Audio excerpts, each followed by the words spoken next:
हरि ओम नमो भगवते वासुदेवाय। ओम नमो भगवते वासुदेवाय। ओम नमो भगवते वासुदेवाय। ओम ओम नमो भगवते वासुदेव। ओम अज्ञानतिमिरान्धस्य ज्ञानञ्जनशलाकया चक्षुरुन्मिलितं येन तस्मै श्रीगुरुवे नमः। श्रीचैतन्यमनोभीष्टं स्थापितं येन भूतले स्वयं रूपं कदाति महिमं ददाति स्वदान्तिकं।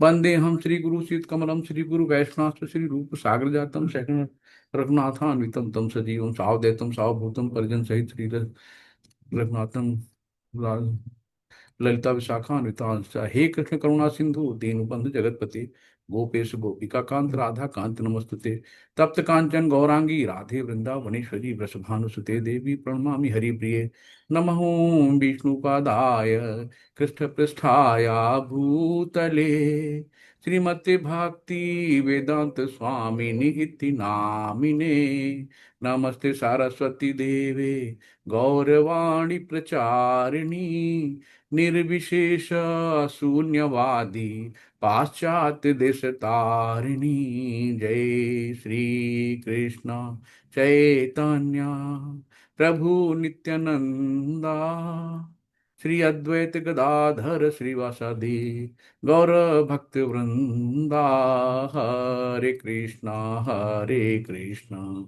कृष्णा कृष्णा हरे हरे हरे राम राम राम हरे हरे। हरे कृष्णा कृष्णा कृष्णा हरे हरे हरे राम राम राम हरे हरे। हरे कृष्णा कृष्णा कृष्णा हरे हरे हरे राम राम राम हरे हरे। हरे कृष्णा। सभी को दंड प्रणाम। तो आज हम लोग अध्याय 9 पे हैं, परम गुह्य ज्ञान। यानी कि अनन्य भक्त जो भगवान का है कैसे बनता है, भगवान ने यहाँ बताया है। तो यहाँ पे भगवान पहले से शुरू करते हैं। श्री भगवान उवाच इदम तु ते गुहितम प्रवक्ष्याम अनुसूयवे ज्ञानम विज्ञानम सहितम यज्ञात्वा मोक्ष से शुभात। तो भगवान ने यहाँ कहा अनुसूयवे, यानी कि यहाँ सबसे बड़ी बात है, भगवान स्वयं कहते हैं कि ईर्ष्या इतनी खराब चीज होती है। भगवान ने कहा कि क्यों, कि तुम हे अर्जुन, शिल प्रपात की जय, कि हे अर्जुन तुम मुझसे कभी ईर्ष्या नहीं कर सकते। तो ईर्ष्या जो करता है सबसे भगवान का अप्रिय होता है। तो सबसे पहले हमें त्यागना क्या है, ईर्ष्या। तो ईर्ष्या का मतलब क्या है, जैसे कि ईर्ष्या में कहते हैं ना कि ईर्ष्या वो है कि जैसे कि आपके पास वो चीज है तो आपके पास क्यों है, मेरे पास क्यों नहीं है। आपके पास कार है तो आपके पास क्यों है, मेरे पास क्यों नहीं है। ये ईर्ष्या है। तो हमें कभी किसी से ईर्ष्या नहीं करना है। तो भगवान ने कई जगह बताया है, अनुसूयवे शब्द आया है कि अनुसूयवे, कि आप, भगवान ने कहा अर्जुन से कि तुम मुझसे कभी ईर्ष्या नहीं करते, इसलिए मैं तुम्हें ये परम गुह्य ज्ञान की अनुभूति बतलाऊंगा जिसे जानकर तुम संसार के सारे क्लेशों से मुक्त हो जाओगे। तो हमको भी किसी से ईर्ष्या नहीं करनी। तो ईर्ष्या करेंगे तो भगवान नाराज होंगे। तो ईर्ष्या इतनी खराब चीज होती है। इस तरीके से क्लेश, क्लेश क्या होते हैं, क्लेश अभी हम लोग पिछले में पढ़ चुके हैं ना, कि 3 तरह के होते हैं, आद्य भौतिक, आध्यात्मिक और आदि दैविक। यानी कि जो आध्यात्मिक है वो हमारे मनों का क्लेश है। तो मन से हम अपने में गुत्थियां बुनते रहते हैं, किसी के प्रति गलत सोचते हैं, या किसी के प्रति कोई हमारे किसी के द्वारा कही हुई बात बुरी लगती है।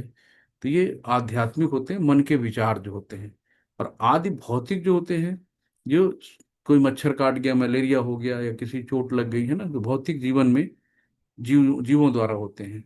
और आदि दैविक जो होते हैं, जो दैवी आपदा आती है, कहीं भूकंप आ गया, कहीं प्लेन क्रैश हो गया है ना, कहीं कहीं जो दैवी आपदाएं होती हैं तो वो आदि दैवी में आते हैं। ये 3 प्रकार के क्लेशों से भगवान कह रहे हैं कि जब ये ज्ञान सुनोगे तो आप 3 प्रकार के क्लेशों से मुक्त हो जाओगे। यहाँ पे जो अध्याय है, तो यहाँ पे अनन्य शुद्ध भक्ति का वर्णन हुआ है कि अनन्य शुद्ध भक्ति भगवान की कैसे करते हैं, उसको भगवान यहाँ बता रहे हैं। तो जिसे कृष्ण का ये परम गुह्य ज्ञान प्राप्त है वो दिव्य पुरुष है। अतः इस संसार में रहते हुए भी उसे भौतिक क्लेश नहीं सताते। तो भक्ति रसा सिंधुमित में कहा गया है कि जिसमें भगवान की प्रेमा भक्ति करने की उत्कृष्ट इच्छा होती है, वो भले ही जगत में बद्ध अवस्था में रहता है, किंतु उसे मुक्त मानना चाहिए।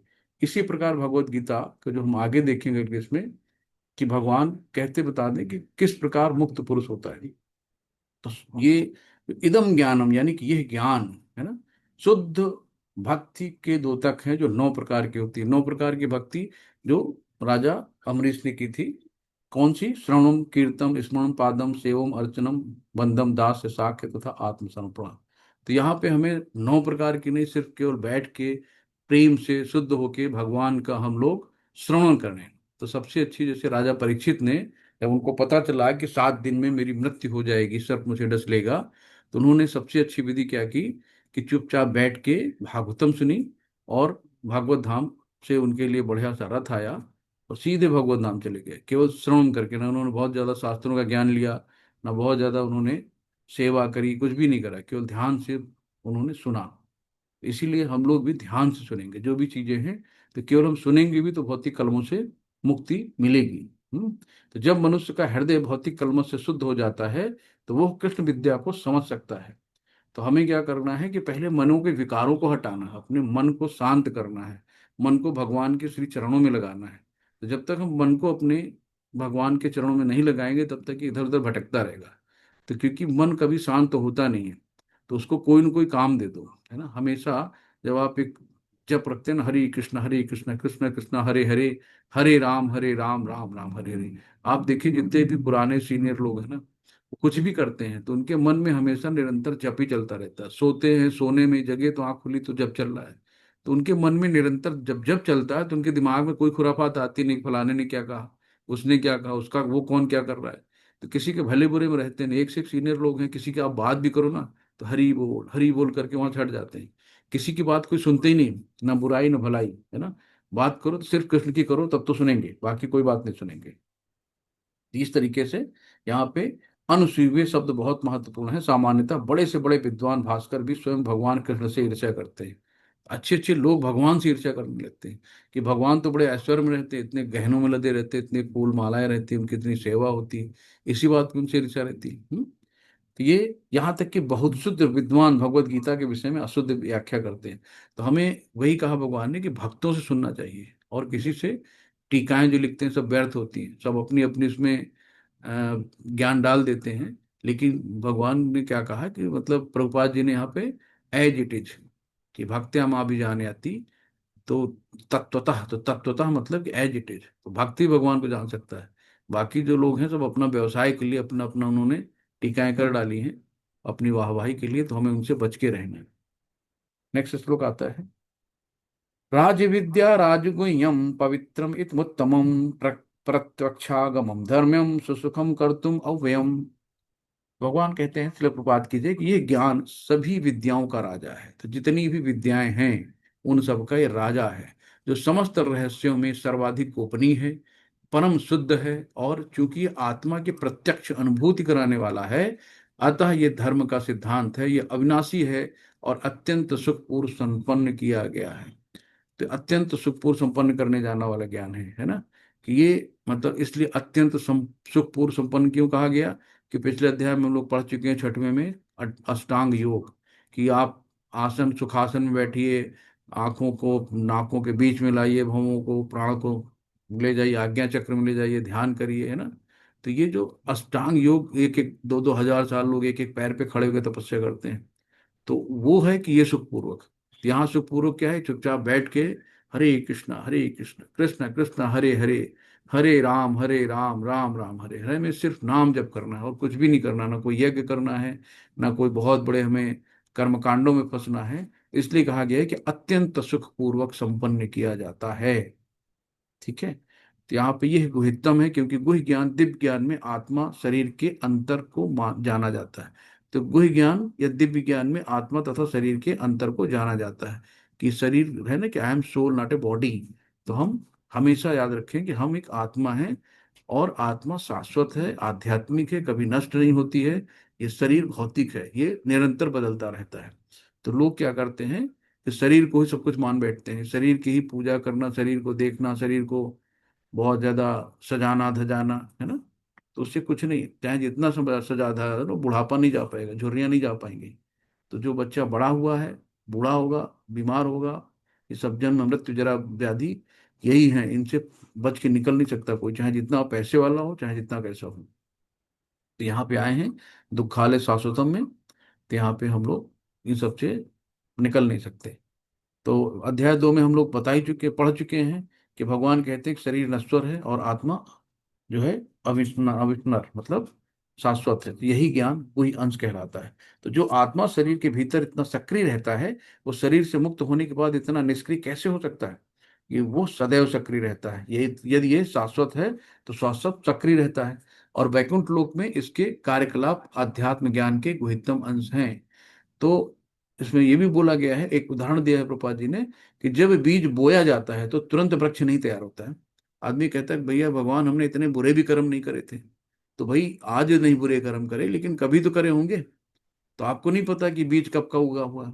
तो जब बीज बोया जाता है तो तुरंत वृक्ष नहीं तैयार होता है, उसमें कुछ समय लगता है। इसके एक छोटा सा अंकुर रहता है, फिर वो वृक्ष का रूप धारण करता है, तब इसमें फूल आते हैं, फल लगते हैं, तब बीज बोने वाले व्यक्ति फूल तथा फल का उपभोग कर सकता है। तो इसी प्रकार जब कोई मनुष्य पाप कर्म करता है, तो बीज की ही भांति इसमें भी फल मिलने में समय लगता है ना। तो अब जब भी याद रखना, कोई भी कष्ट होता है तो जरूरी नहीं कि हमारा अभी का पाप कर्म हो जो अभी निकला फलीभूत हुआ है, तो पता नहीं कब का हो, है ना।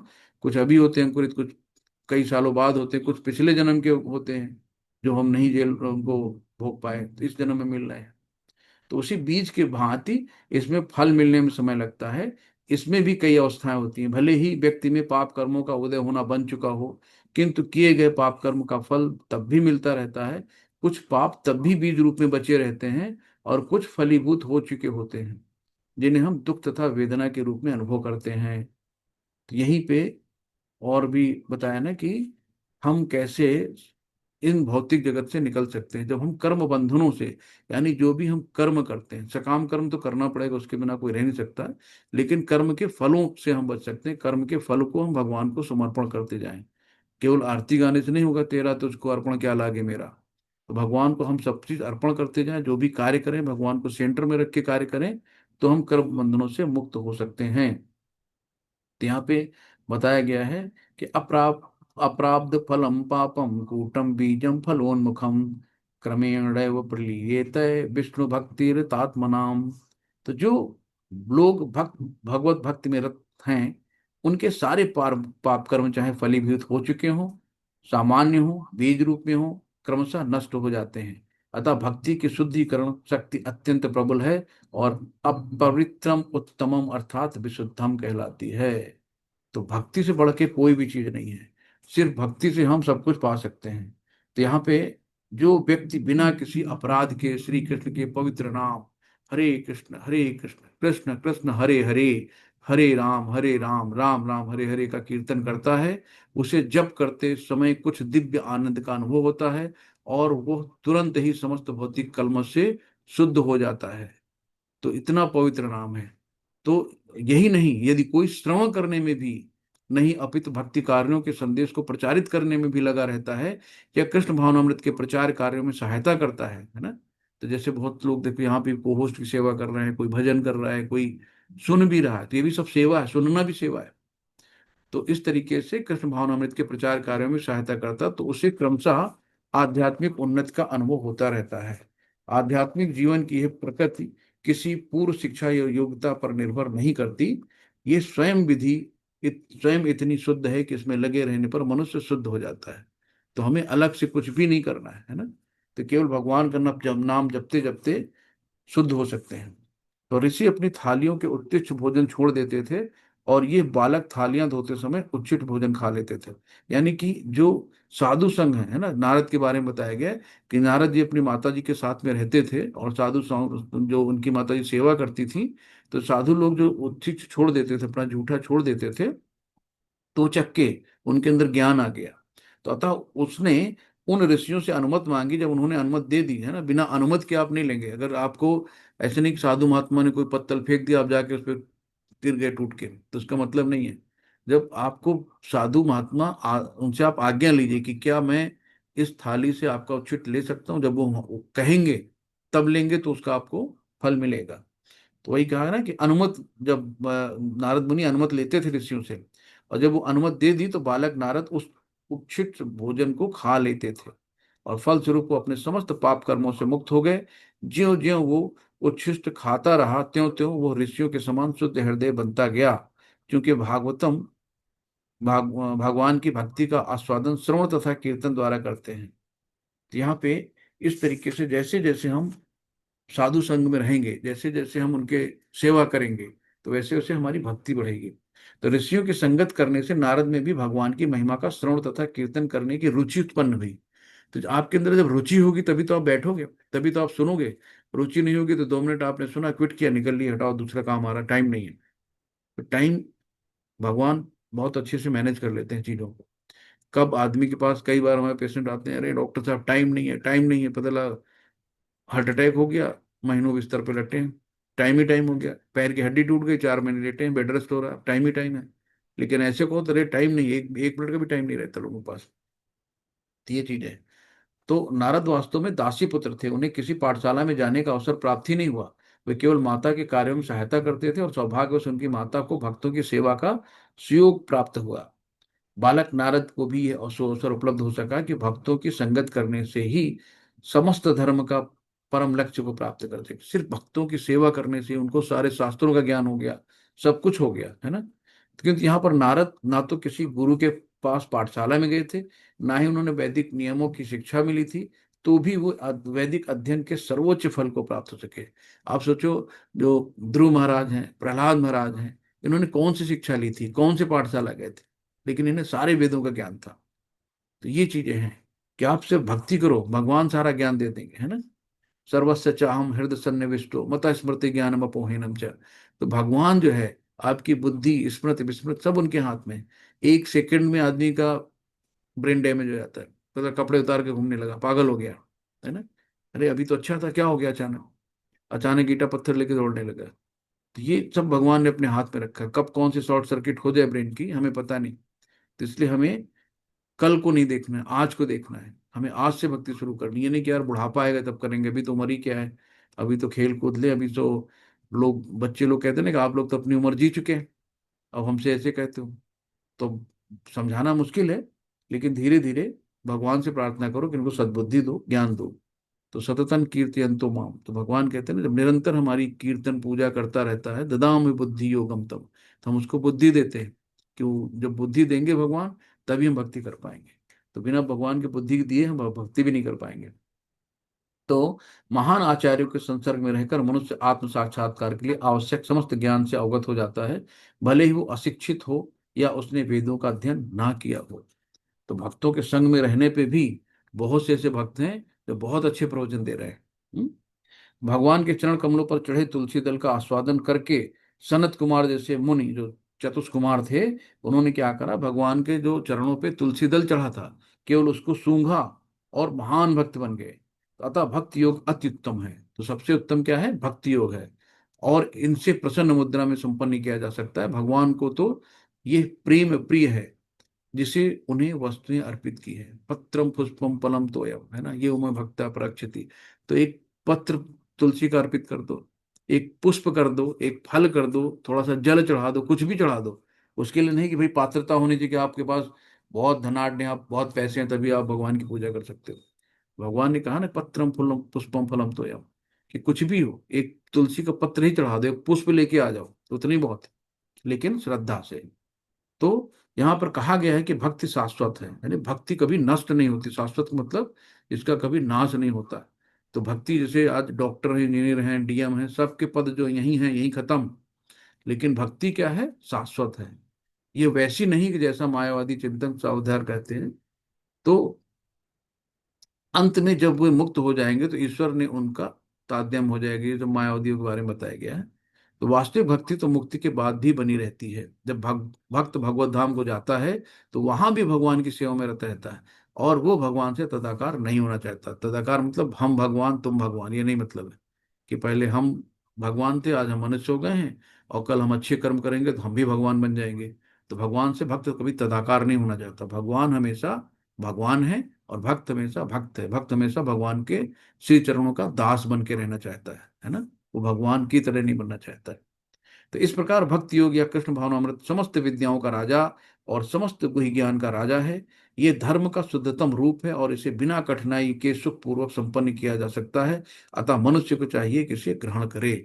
तो कितनी सरल चीज है भक्ति का। तो हमें बहुत सी चीजें नहीं करनी है, मतलब अष्टांग योग नहीं करना, सिर्फ भगवान की भक्ति सरल विधि से करनी है। नेक्स्ट थर्ड है, अश्रद्धाना पुरुषः धर्मस्यास्य परन्तप अप्राप्य मा निवर्तन्ते मृत्यु संसार वर्तमनि। चिर प्रपात कीजिए, हे परंतप, जो लोग भक्ति में श्रद्धा नहीं रखते वे मुझे प्राप्त नहीं कर पाते। जिनके पास श्रद्धा भाव नहीं होगा, है, अगर आप किसी के पास जाते हो यूं ही मिलने और उसके प्रति श्रद्धा नहीं है तो वो आपसे सीधे मुंह बात नहीं करेगा, तो भगवान कहाँ से कर लेंगे। तो जो लोग भक्ति में श्रद्धा नहीं रखते वे मुझे प्राप्त नहीं कर पाते, अतः वे इस भौतिक जगत में जन्म मृत्यु के मार्ग पर वापस आते हैं। तो भगवान ने कहा कि भाई जाकी रही भावना जैसी, प्रभु मूरत देखी तिन जैसी। तो जो जो जिस श्रद्धा से मेरे पास आता है वैसे वैसे मैं उसको ज्ञान देता हूँ।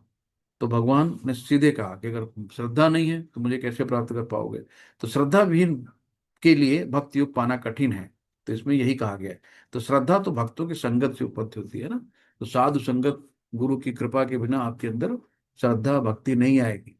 तो आपको क्या करना है कि भक्तों का संग ज्यादा से ज्यादा करना है। तो चैतन्य चरितमृत में कहा गया है कि श्रद्धा तो ये पूर्ण विश्वास है कि परमेश्वर श्री कृष्ण की ही सेवा द्वारा सारी सिद्धि प्राप्त की जा सकती है, और यही वास्तविक श्रद्धा है।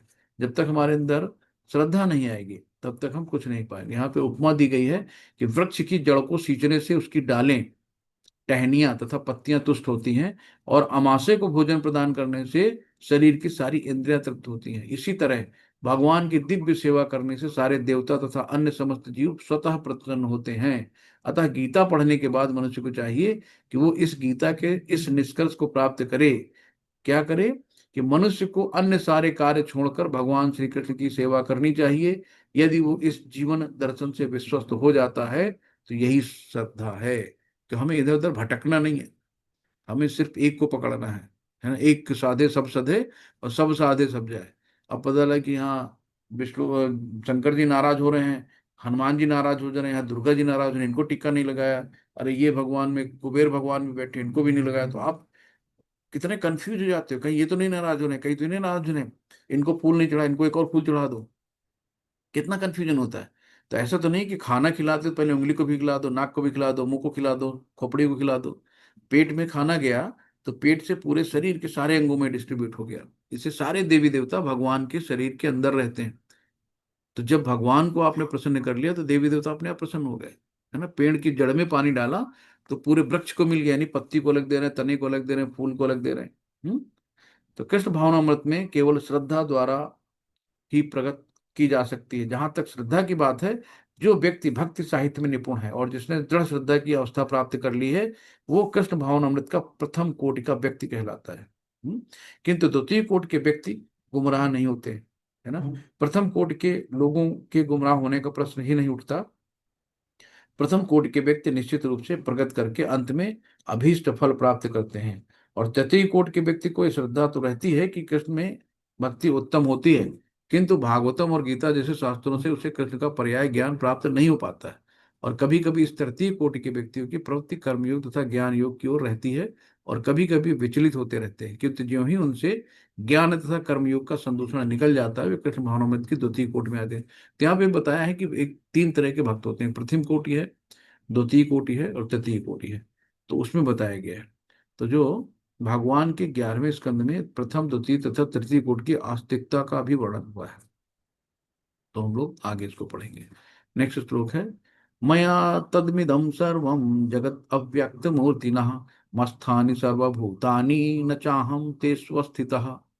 अब यहाँ पे भगवान अपने ऐश्वर्य के बारे में बता रहे हैं। कि अब क्या है, भगवान कह रहे हैं, शिल प्रपात कीजिए, कि संपूर्ण जगत मेरे अव्यक्त रूप द्वारा व्याप्त है ना। जितना भी पूरा संपूर्ण जगत है, पूरा ब्रह्मांड है, भगवान कह रहे हैं मेरे अव्यक्त रूप द्वारा व्याप्त है। यानी समस्त जीव मुझ में है, मस्थानी सर्वभूतानी, है ना। समस्त जीव मुझ में है, किंतु मैं उनमें नहीं हूं। तो सब डिपेंड किस पे है? गॉड पे, लेकिन गॉड किसी पे डिपेंड नहीं है। तो ये कहा गया है।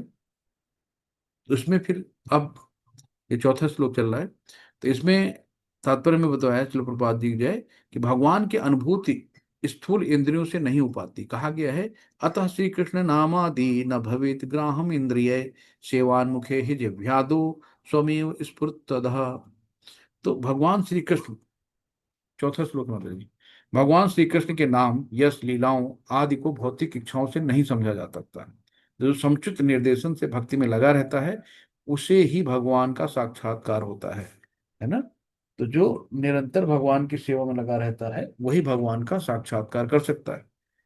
तो यहाँ पे कहा गया है कि यदि किसी ने भगवान के प्रति दिव्य प्रेमाभिरुचि उत्पन्न कर ली है तो वो सदैव अपने भीतर तथा बाहर भगवान गोविंद को देख सकता है ना।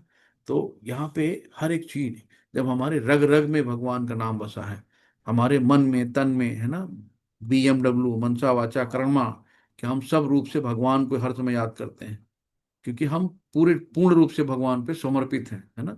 भगवान पे हमने अपने आप को समर्पण दे दिया, समर्पित कर दिया है। यही है। तो भगवान के बारे में यहाँ पे हम लोग आगे और पढ़ते हैं, श्लोक नंबर 5। तो भगवान ने यहाँ पे कहा है कि संपूर्ण जगत, तो उनकी दो विभिन्न, इसमें यही बताया गया परा या आध्यात्मिक, परा जो है आध्यात्मिक शक्ति को कहते हैं और अपरा भौतिक संयोग, तो ये इसका संयोग मात्र है। भगवान स्वयं कहते हैं कि मैं सर्वत्र हूँ और प्रत्येक वस्तु मुझ में है, तो भी मैं पृथक हूँ। यहाँ पे एक बताया गया है कि भगवान की कैसे, भाई भगवान कहते हैं ना कि मैं सब में हूँ और फिर भी मैं उनसे अलग हूँ। तो ये कुछ बात समझ में नहीं आती। तो एक उदाहरण दिया है प्रभुपाद जी ने कि राजा किसी सरकार का अध्यक्ष होता है और सरकार उसकी शक्ति का प्राकट होती है। विभिन्न सरकारी विभाग राजा की शक्ति के अतिरिक्त और कुछ नहीं होते। प्रत्येक विभाग राजा की क्षमता पर निर्भर रहता है।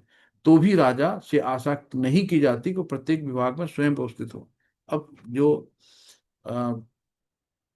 क्या नाम है, प्रधानमंत्री जी अपने हैं, तो क्या मोदी जी हर विभाग में जाएंगे क्या?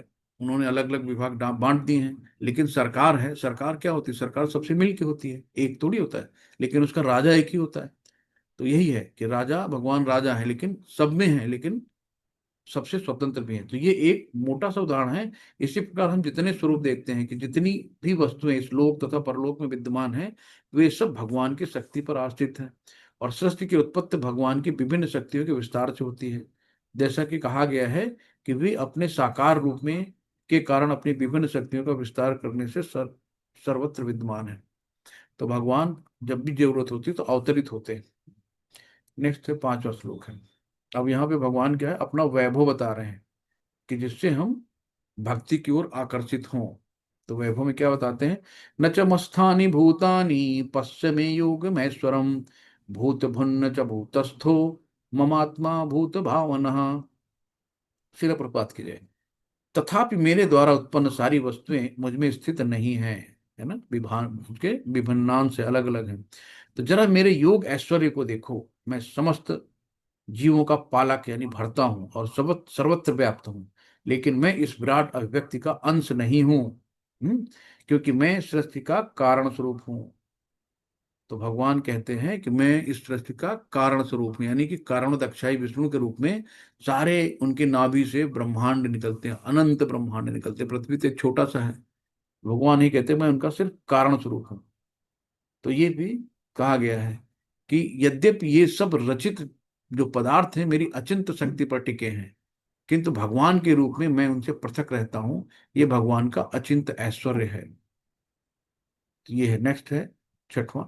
यथाकाश स्थितो नित्यम वायु सर्वत्र गो महान तथा सर्वाणि भूतानि मस्थानि वित्तुपधारयः। जिस प्रकार सर्वत्र प्रवहमान प्रबल वायु सदैव आकाश में स्थिर रहती है, उसी प्रकार समस्त उत्पन्न प्राणियों को मुझ में स्थित जानो। तो भगवान ने कहा है कि जिस प्रकार सर्वत्र प्रभाव प्रबल वायु सदैव आकाश में स्थिर रहती है ना, वायु दिखती तो नहीं है लेकिन स्थित है, सब लोग महसूस करते हैं जहाँ है वायु का प्रकोप दबाव रहता है सब पे। तो उसी प्रकार समस्त उत्पन्न प्राणियों में भगवान कहते हैं कि मुझको जानो। तो समस्त प्रकार के विचित्र विराट अभिव्यक्तियों का अस्तित्व भगवान की परम इच्छा के फलस्वरूप है, और ये सब परम इच्छा के अधीन है। तो उनकी इच्छा के बिना एक पत्ता भी नहीं हिलता। तो इस प्रकार प्रत्येक वस्तु उनकी इच्छा के अधीन गतिशील है। तो उनकी ही इच्छा से सारी वस्तुएं उत्पन्न होती हैं, उनका पालन होता है, उनका संहार होता है। इतने पर भी वो प्रत्येक वस्तु से उसी तरह पृथक रहते हैं जिस प्रकार वायु के कार्यों से आकाश पृथक रहता है।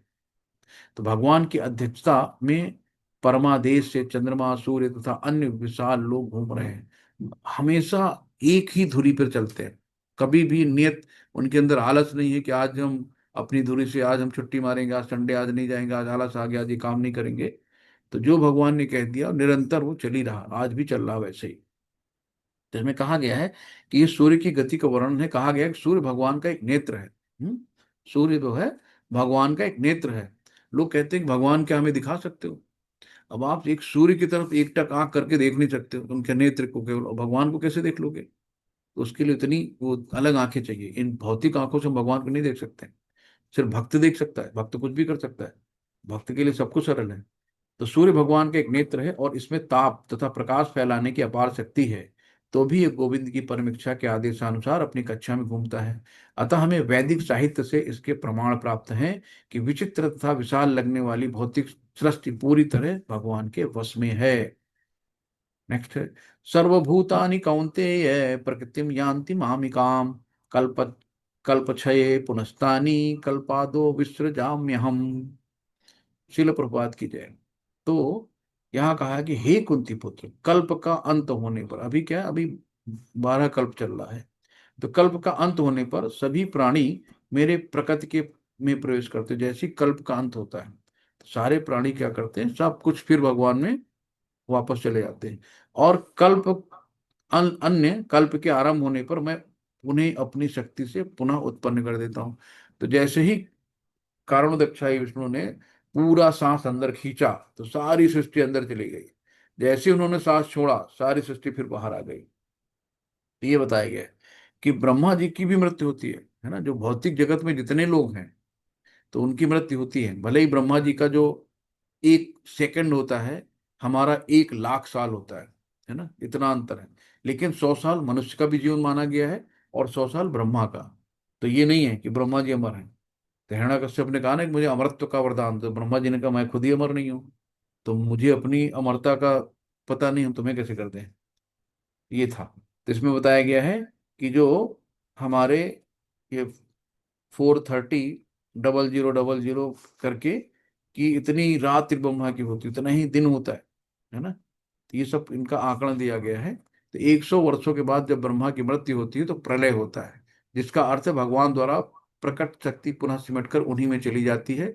और पुनः जब विराट जगत को प्रकट करने की आवश्यकता होती है तो उनकी इच्छा से सृष्टि उत्पन्न होती है। एको अहम वायु श्याम, यद्यप मैं अकेला हूं किंतु मैं अनेक हो जाऊंगा, यानी भगवान अपना विस्तार करते हैं। तो हमेशा भगवान गोलोक ब्रह्मा वृंदावन धाम कभी छोड़ के जाते ही नहीं है। तो हमेशा जो भी काम करना होता है तो वो जब अवतरित होते हैं, अवतार लेते हैं, विस्तार करते हैं अपने आप का। नेक्स्ट श्लोक है। तो इसमें बता रहे हैं भगवान की ये जो भौतिक जगत है ये हमारी परा तथा अपरा शक्ति का ही है। प्रकृतिम स्वाम वस्तभ्यम विसृजामि पुनः पुनः भूतग्राममिमं कृत्सम वसम प्रकृतेर्वशात् प्रकृतेर्वशात्। शिल प्रपात की जय। संपूर्ण विराट जगत मेरे अधीन है, ये मेरी इच्छा से बारंबार स्वतः प्रकट होता है और मेरी इच्छा से अंत में विनष्ट हो जाता है, यानी महाप्रलय हो जाता है। तो कारणोदक्षाई विष्णु जब सांस लेते हैं, खींचा तो सब प्रलय आ गया। जैसी सांस उन्होंने बाहर छोड़ा प्रकट हो गया। तो प्रकट अप्रकट उनके उस पर निर्भर करता है। तो इन ब्रह्मांडों में से हर एक में गर्भोदक्षाई विष्णु के रूप में प्रवेश करते हैं। तो कारणोदक्षाई विष्णु होते हैं जो कारण होते हैं, और फिर गर्भोदक्षाई विष्णु से उनके नाभि से कमल पुष्प से पहला ब्रह्मा जी का होता है। फिर ब्रह्मा जी पूरी सृष्टि बनाते हैं। तो इस तरीके से ये निरंतर चलता रहता है। तो ब्रह्मांडों में से हर एक में गर्भोदक्षाई विष्णु के रूप में प्रवेश करते हैं। इस प्रकार प्रत्येक ब्रह्मांड की सृष्टि होती है। वे इससे भी आगे अपने आप को क्षीरोदक्षाई विष्णु के रूप में प्रकट करते हैं। तो क्षीरोदक्षाई विष्णु में प्रत्येक जीव में भगवान परमात्मा स्वरूप है ना, क्षीरोदक्षाई विष्णु के रूप में रहता है। और ये विष्णु प्रत्येक वस्तु में, यहाँ तक कि प्रत्येक अणु में प्रवेश कर जाते हैं। इसी तथ्य की व्याख्या यहाँ हुई है कि भगवान प्रत्येक वस्तु में प्रवेश करते हैं। तभी कहा गया ना कि कण कण में, है ना, तो कण कण में ब्रह्म है, दुनिया जानत नहीं। कस्तूरी कुंडल बसे मर्ग ढूंढे बनमाए, ऐसे घट घट ब्रह्म है दुनिया जाने नहीं। तो हर घट में, हर प्राणी में भगवान का स्वरूप है। तो क्योंकि पूर्व प्रलय के समय जीवों की जो जो इच्छाएं थी वे पुनः प्रकट होती हैं। तो हमें यहाँ पे जो जन्म मिला है, हमारी इच्छा की वजह से मिला है। हमने इच्छा जाहिर की और ये हो गया। तो इस तरीके से नेक्स्ट श्लोक आता है 9वां। तो हम लोग आगे चलते हैं। 9वें अध्याय का 9वां श्लोक। न च मातानि कर्माणि निबंधन्ति धनंजय, उदासीन वदासीन भक्तम तेषु कर्मसः। यहाँ पे शिला प्रपात की जाए, हे धनंजय, ये सारे कर्म मुझे नहीं बांध पाते हैं। मैं उदासीन, उदासीन का मतलब न्यूट्रल, है ना, श्लोक 9 है। उदासीन की भांति इस सारे भौतिक कर्मों से सदैव विरक्त रहता हूं। तो भगवान सीधे सीधे कह रहे हैं कि मैं, उनका कहना है ना, मैं किसी को दुख देता हूँ ना सुख देता हूँ, ना मैं किसी के कार्य में हस्तक्षेप करता हूँ, मतलब अपने आप को कि मैं उदासीन रहता हूँ, न्यूट्रल लगते हैं अपने आप को, है ना। तो यहाँ पे जैसे कि राजा है तो राजा के लिए कोई कानून नहीं रहता, जैसे भगवान है, भगवान के लिए कोई कानून नहीं। राजा अगर जेल में जाता है तो उसके लिए ये नहीं कि चलो जेल की वर्दी पहनो, या तुम इस टाइम, ये टाइम मिलने का, इस टाइम और इस टाइम, राजा कभी भी जा सकता है, किसी भी समय जा सकता है, कैसे भी जा सकता है। तो उसके लिए कोई नियम कानून नहीं होते। तो वही यहाँ भगवान की बात करते हैं। तो हमें क्या करना है, भगवान के सामने हमेशा आत्मसमर्पण करना, सरेंडर कर देना, कुछ भी नहीं। भगवान जो भी है सब आपका है ना। तो भगवान से यहाँ पे यही उदाहरण दिया गया है कि यहाँ पर उच्च न्यायालय के न्यायाधीश का उदाहरण दिया जा सकता है, जो अपने आसन पर बैठा रहता है। उसके आदेश से अनेक तरह की बातें घटती रहती हैं। किसी को फांसी दी जाती है, किसी को कारावास की सजा मिलती है, तो किसी को प्रचुर धनराशि मिलती है, तो भी वो उदासीन रहता है। नहीं कि जज को कोई फर्क नहीं पड़ता, जज ने किसी को फांसी दे दी तो वो फांसी देकर रोने लगे बैठ के, है ना। किसी को मुआवजा दिलवा दिया, बहुत धन दिलवा दिया तो बड़ा उसको मजा आ गया। तो जज को कोई फर्क नहीं पड़ता, उसने अपना आदेश दिया। वैसे भगवान है, वो एकदम न्यूट्रल रहते हैं, उनको किसी चीज से कोई लेना देना नहीं रहता है। इसी प्रकार भगवान भी सदैव उदासीन रहते हैं, यद्यपि प्रत्येक कार्य में उनका हाथ रहता है ना। वे इस जगत के द्वंद्वों में स्थित नहीं है। द्वंद्व सुख दुख, सर्दी गर्मी, मान अपमान, ये द्वंद्व है। तो वे इन्हें, इनसे उनका कोई वास्ता नहीं है। तो सारे जीव अपने पूर्व कर्मों के अनुसार विभिन्न विभिन्न योनियां ग्रहण करते हैं, और भगवान इसमें कोई व्यवधान नहीं डालते। तो अब ये नहीं कहना कि हे भगवान, हमने इतने बुरे काम नहीं करे, मुझे इतनी सजा क्यों दी, हे भगवान। तो ये नहीं करना, पता नहीं किस जन्म के कौन से कर्म है ना। तो जब भी कोई कष्ट हो, थैंक यू भगवान, इतने से बचा लिया, है ना। हल्के से चोट लगी, थैंक यू भगवान, पैर टूटने से बचा लिया। तो बड़ी मुसीबत आनी थी तो आपकी कृपा हो गई, बच गए। तो कभी हमें भगवान को दोषारोपण नहीं करना है ना। तो भगवान ने हमें फ्रीडम दिया है कि आराम से। तो नेक्स्ट है 10 श्लोक। मया अध्यक्षेण प्रकृति सूयतो सचराचरम, हेतु नानेन कौन्तेय जगति परिवर्तते। इसलिए प्रपात की जय, हे कुंती पुत्र, यदि भौतिक प्रकृति मेरी शक्तियों में से एक है और मेरी अध्यक्षता में कार्य करती है, जिससे सारे चर तथा अचर प्राणी उत्पन्न होते हैं, इसके शासन में यह जगत बारंबार सृजित और विनष्ट होता है। तो भगवान ने हर चीज को बताया ना, कि कैसे हमारी अध्यक्षता में ये भौतिक जगत बनती है, प्रकट होती है, अप्रकट होती है। सारे जितने चर, यानी जो मोटाइल मोशन वाले हैं, अचर जो पेड़ वृक्ष है ना, जो स्थिर रहते हैं, अचर मतलब, तो ये उत्पन्न होते हैं। तो ये बार बार आते हैं, सृजित होते हैं, फिर जाते हैं, सब भगवान की अध्यक्षता में होते हैं। तो भगवत गीता में कृष्ण ये कहते हैं कि मैं विभिन्न योनियों और रूपों वाले जीवों का पिता हूँ।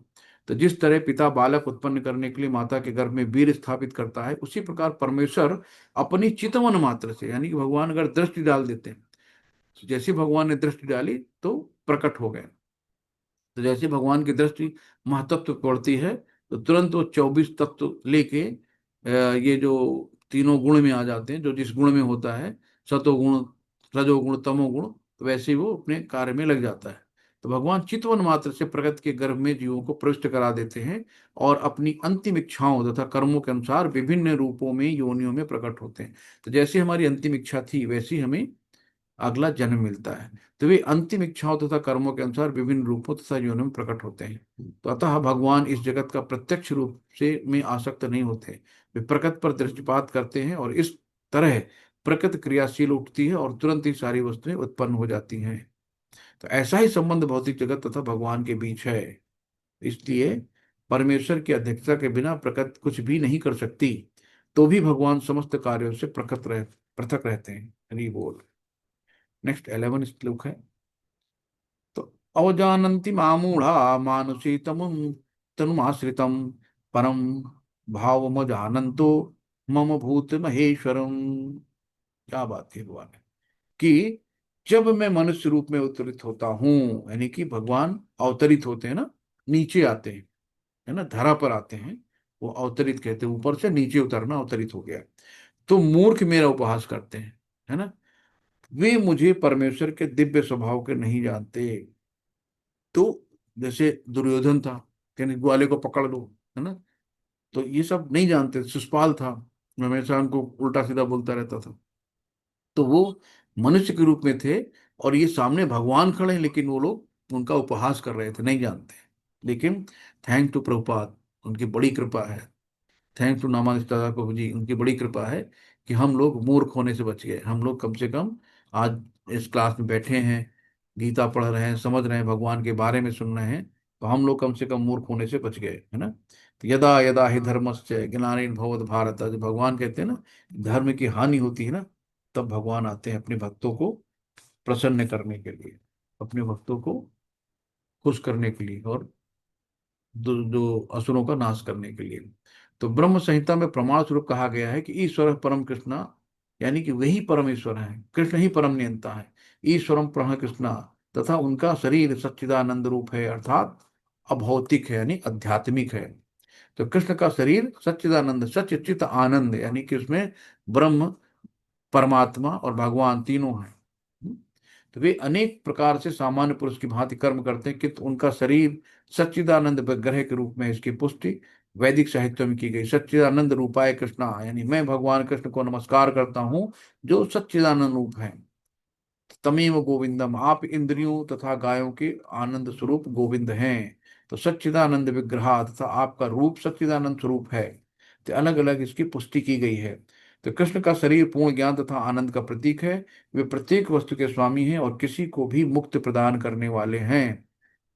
लेकिन भक्त मुक्ति नहीं चाहता। तो यद्यपि भौतिक शक्ति अत्यंत प्रबल है, किंतु वो उसके वश में रहती है, और जो भी उनकी शरण ग्रहण करता है वो इस माया के वश से बाहर निकल जाता है। मम माया दुर्तया देवी है सगुणमयी, मम माया दुर्तया। तो इस तरीके से भगवान ने कहा कि जब कृष्ण अपने पिता तथा माता यानी कि वसुदेव देवती के समक्ष प्रकट हुए तो चार भुजाओं से युक्त थे। तो चार चतुर्भुज रूप में प्रकट हो गए भगवान। अब माता पिता कह रहे हम तो बालक के रूप में चाह रहे थे, तो उन्होंने प्रार्थना की। तो भगवान एक शिशु का रूप धारण करके उनके पास आए। तो इस तरीके से भगवान भक्तों को प्रसन्न करते हैं। नेक्स्ट है 12th श्लोक। मोघा सा मोघ कर्माणो मेघा मोघा ज्ञान विचेत सह राक्षसीम राक्षसीम आसुरीम चैव प्रकृति मोहिनी श्रिताः। शिला प्रपात की जय। जो लोग इस प्रकार मोहग्रस्त होते हैं, वे आसुरी तथा नास्तिक विचारों के प्रति आकृष्ट रहते हैं। तो आसुरी तथा नास्तिक विचार किसके थे? जैसे हिरण्यकश्यप था।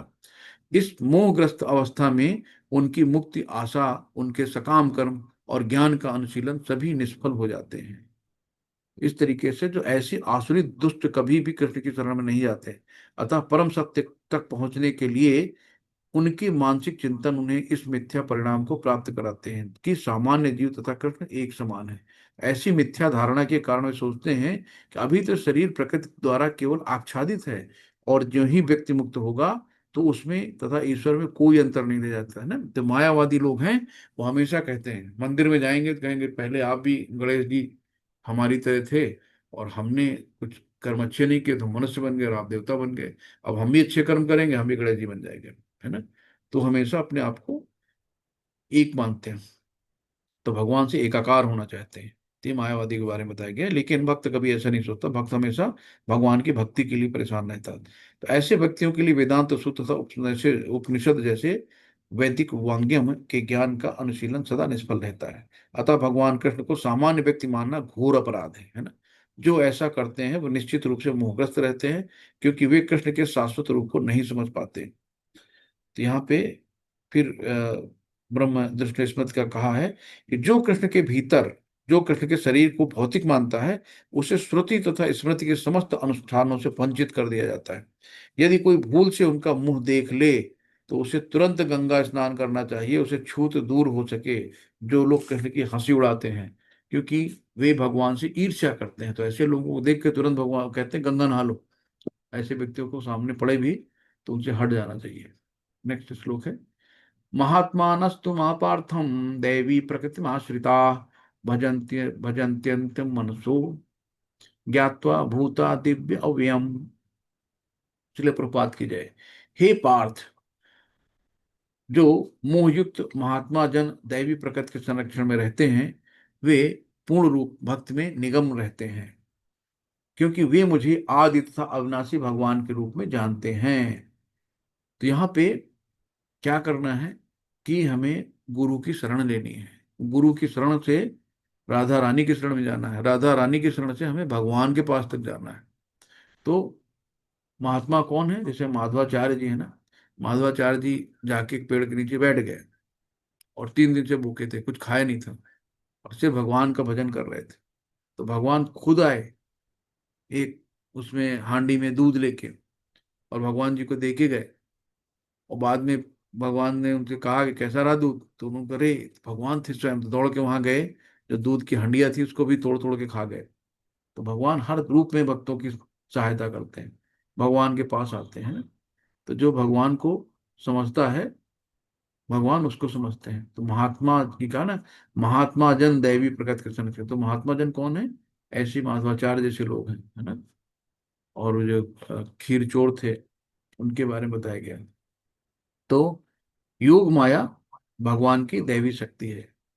तो जो योग माया क्या है? राधा रानी है। और एक महामाया होती है जो भगवान से हमें दूर ले जाती है। तो जानती कि भगवान की भक्ति करेगा तो भगवान का भक्त बन जाएगा, और जब भगवान का भक्त बनेगा तो भगवान भक्त के भक्त बन जाएंगे। तो महामाया हमेशा विघ्न डालती है, भक्ति से दूर ले जाती है। तो लेकिन हम जब निरंतर लगे रहते हैं ना, तो फिर योग माया आती है, यानी राधा रानी आती है जो हमें भगवान से मिलाती है। तो यहाँ पे महात्मा का सबसे पहला लक्षण यह है कि दैवी प्रकृति में स्थित रहता है, यानी मोह से मुक्त हो जाता है। तो जो भगवान शरण श्री कृष्ण की शरण ग्रहण करता है, वो तुरंत ही भौतिक प्रकृति के वश से मुक्त हो जाता है।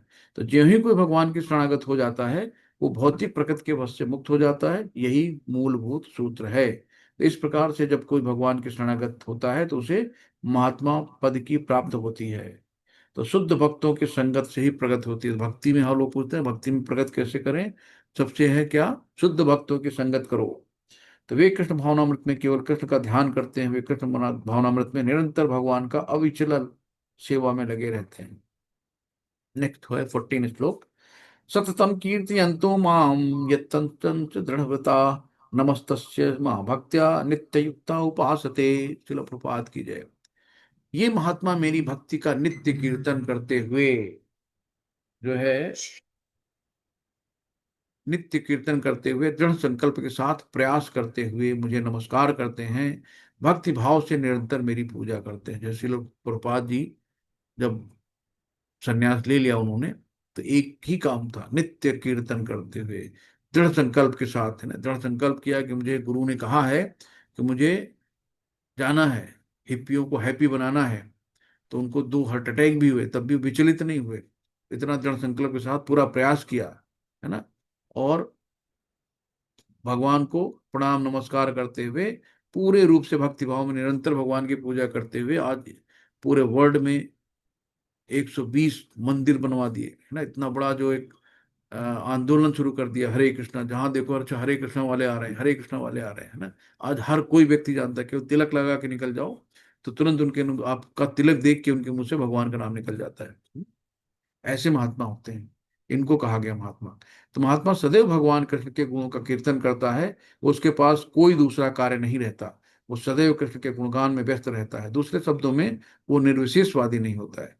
जब गुणगान का प्रश्न उठे तो मनुष्य को चाहिए कि भगवान के पवित्र नाम, उनके नित्य रूप, उनके दिव्य गुणों तथा उनकी असामान्य लीलाओं की प्रशंसा करते हुए परमेश्वर को महान महिमान्वित करे, यानी उनको ग्लोरिफिकेशन करे, उनका गुणगान गाए तथा महात्मा भगवान के प्रति आसक्त रहता है। तो ऐसा महात्मा अंततः भगवान के 5 दिव्य रसों में से किसी एक रस में उनका सानिध्य प्राप्त करने के लिए दृढ़वत रहता है। इसे प्राप्त करने के लिए वो मनसा वाचा कर्मणा, है ना, BMW, अपने सारे कार्यकलाप भगवान की कृष्ण की सेवा में लगा रहता है। यही पूर्ण कृष्ण भावनामृत कहलाता है।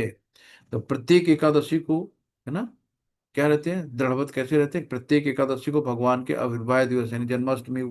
तो जो भी कृष्ण भावनामृत में, इस्कॉन में सबसे की 2 व्रत ज्यादा अच्छे हैं, कि जो भी भक्त हैं वो एकादशी और जन्माष्टमी जरूर व्रत रहते हैं, बाकी का कोई मतलब नहीं है।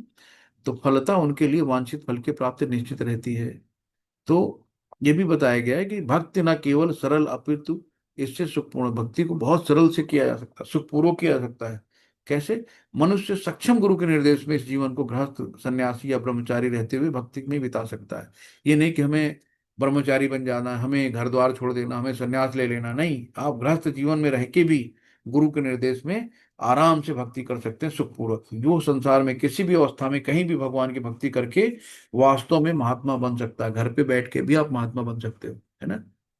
तो ये है। नेक्स्ट है 15 श्लोक। ज्ञान यज्ञेन चाप्यन्ये यजंतो मामुपासते एकत्वेन प्रकत्वेन बहुधा विश्वतो मुखम। शिल प्रपात की जय। अन्य लोग जो ज्ञान के अनुशीलन द्वारा यज्ञ में लगे हैं, वे भगवान की पूजा उनके अद्वय रूप में, विभिन्न रूपों में तथा विश्व रूपों में करते हैं, है ना। तो जो आचार्य लोग बता गए हैं उनके पद चिन्हों पे चलना वही ज्ञान का अनुशीलन हो गया। तो यहाँ पे भगवान की शरण कौन लेते हैं? 4 प्रकार के लोग होते हैं। आर्त, अर्थार्थी, ज्ञानु तथा जिज्ञासु के रूप में किया जा चुका है भगवान की जो। तो जो इनसे भी निम्न होते हैं इन्हें 3 कोटियों में अलग रखा गया है। पहला क्या है? परमेश्वर तथा अपने को एक मानकर पूजा करने वाले जो मायावादी निर्विशेषवादी हैं, वो निम्न कोटि में रखा गया है उनको। परमेश्वर के किसी मनोकल्पित रूप की पूजा करने वाले, तथा तीसरा है भगवान के विश्व रूप की पूजा करने वाले। तो इसमें इनमें से सबसे अधम वो हैं जो अपने को अद्वैतवादी मानकर अपनी पूजा परमेश्वर के रूप में करते हैं कि हम भी कभी भगवान थे, है ना। तो ये सबसे निम्न माने जाते हैं, अधम माने जाते हैं। तो ये है। तो वे ब्रह्मांड को ही परम जीव या सत्ता मानकर उनकी उपासना करते हैं। ब्रह्मांड की भगवान का एक रूप है। तो हमें क्या करना है कि सिर्फ सिर्फ और सिर्फ सबसे सरल काम है भगवान का नाम जप और भक्तों की संगत और अर्च विग्रह की पूजा। इतनी काम करना है और निरंतर करना है। नेक्स्ट है। अहम अहम क्रतुरम यज्ञम स्वधा महमौषधम मंत्रो अहम मेवाज्य मह मंगिरम हुतम। शिल प्रपात कीजिए। क्योंकि मैं ही कर्मकांड, मैं ही यज्ञ, पितरों को दिया जाने वाला तर्पण, औषधि, दिव्य धनी, मंत्र, घी, अग्नि तथा आहुति हूँ। भगवान कहते हैं मैं ही सब कुछ हूँ स्वयं, है ना। तो जो भी कर्मकांड है भगवान कहते हैं मैं हूँ। मैं ही यज्ञ भी हूँ। मैं ही पितरों को जो तर्पण दिया था वो भी मैं हूँ। जो औषधि होती है ना, जब भगवान आ, आए थे ना धन्वंतरी के अवतार लेके, धन्वंतरी भाई धन्वंतरी अवतार लेके आए। क्यों आए? आदमी कहकर यार जब बीमार भगवान जाएंगे ठीक कर देंगे, तो भगवान को धन्वंतरी अवतार क्यों लेना पड़ा? इसलिए कोई बीमार हो तो धन्वंतरी के पास जाओ, यानी डॉक्टर के पास जाओ। ये थोड़ी घर पे पड़े ठीक हो जाओ, भगवान ठीक कर दें आके। तो भगवान ने इसीलिए औषधि, है ना, दिव्य, ध्वनि, मंत्र, घी तथा अग्नि तथा आहुति सब अपने भगवान का मैं ही हूँ। तो वेद के कर्मकांड भाग में प्रतिपादित वैदिक यज्ञ भी पूर्ण रूप से कृष्ण ही हैं। अथवा ये कह सकते हैं कि जो लोग कृष्ण की भक्ति में लगे हुए हैं उनके लिए समझना चाहिए कि उन्हें सारे वेद विहित यज्ञ संपन्न कर लिए। तो सिर्फ कृष्ण की भक्ति में लगे रहो, सारे वेद विहित यज्ञ सब कुछ अपने आप संपन्न हो जाएंगे। तो जैसे कि हम लोग जो है, यहाँ आ गए भगवान बहुत अच्छे से बताते हैं 17वें श्लोक में। पिताहमस्य जगतो माता धाता पितामह वेदम पवित्रम ओंकार हरिक साम यजुर्वेद ऋचा। अब भगवान यहाँ क्या कह रहे हैं? मतलब कोई अनाथ नहीं है।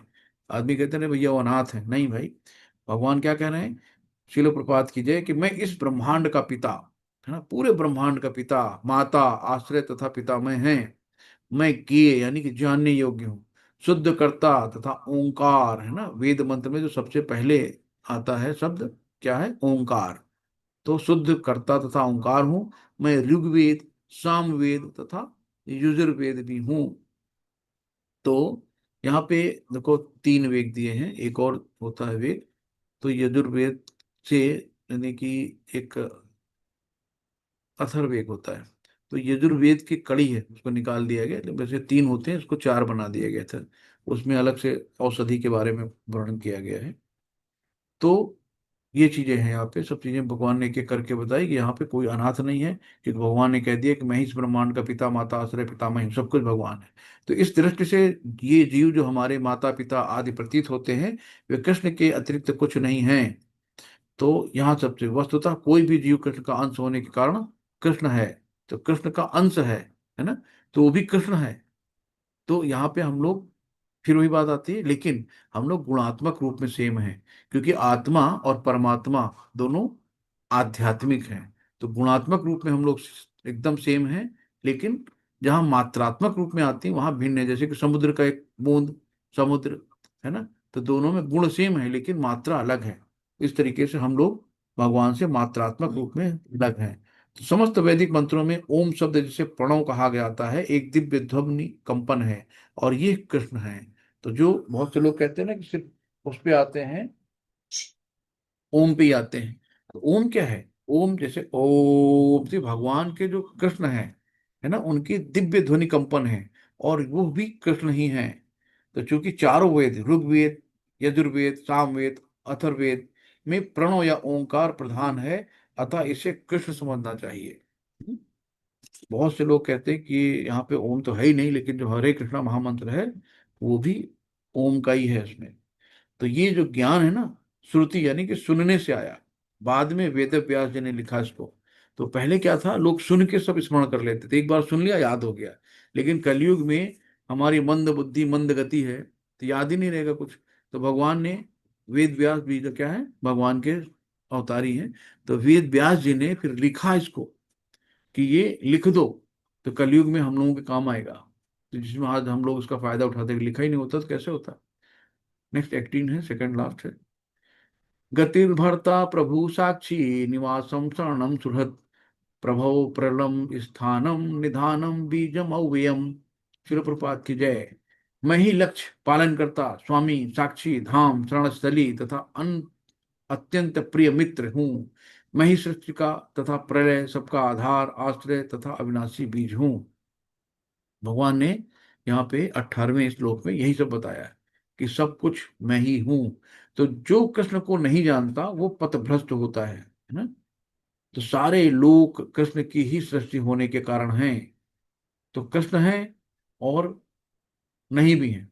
तो ऐसे लोग भी कृष्ण की शक्ति की अभिव्यक्तियां होने के कारण कृष्ण हैं, किंतु वस्तुतः वे कृष्ण की अनुभूति की दिशा में सोपान का कार्य कर रहे हैं। कृष्ण की विभिन्न शक्तियों तक पहुंचने का अर्थ है कि अप्रत्यक्ष कृष्ण तक पहुंचना। अतः मनुष्य को चाहिए कि कृष्ण तक सीधे पहुंचे, क्योंकि इससे समय तथा शक्ति दोनों बचेगी। तो यानी कि हम वाया वाया इधर उधर करने से बढ़िया डायरेक्ट कृष्ण को पूजे ना। वाया वाया पूजने से कोई मतलब नहीं, डायरेक्ट पूछो, डायरेक्ट भगवान तक पहुंचो, समय बचेगा। उदाहरण, यदि किसी ऊंची इमारत की चोटी तथा एलिवेटर लिफ्ट के द्वारा ऊंचा पहुंचने की सुविधा हो, तो फिर एक एक सीढ़ी करके ऊपर क्यों चढ़ा जाए। यानी कि सीढ़ी भी है और लिफ्ट भी है। तो सीढ़ी से एक एक स्टेप चढ़ने से बढ़िया लिफ्ट बटन दबाओ, सीधे पहुंच जाओगे ना। तो सब कुछ कृष्ण की शक्ति पर आधारित है, तथा कृष्ण की शरण लिए बिना किसी वस्तु का अस्तित्व नहीं हो सकता।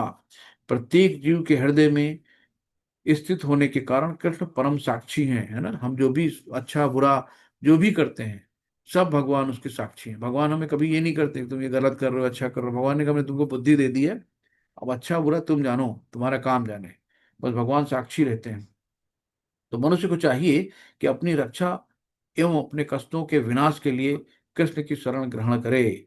तो हम चाहे जहां भी शरण लें, हमें जानना है कि हमारा आश्रय कोई जीवित शक्ति होनी चाहिए, यानी कृष्ण परम जीव हैं। तो चूंकि कृष्ण हमारी उत्पत्ति के कारण हैं, हमारे परम पिता हैं, अतः उनसे बढ़कर न तो कोई मित्र हो सकता है और ना शुभचिंतक। तो सोचिए, सबसे बड़ा मित्र आपका भगवान स्वयं है। यहाँ एक आईएएस अधिकारी मिल गया, एक मंत्री हो गया, तो ये बड़ा कॉलर ऊंचा हो जाता है यार, कि देखो मेरे बहुत अच्छे जानने वाले हैं, कोई काम हो तो बताना, है ना।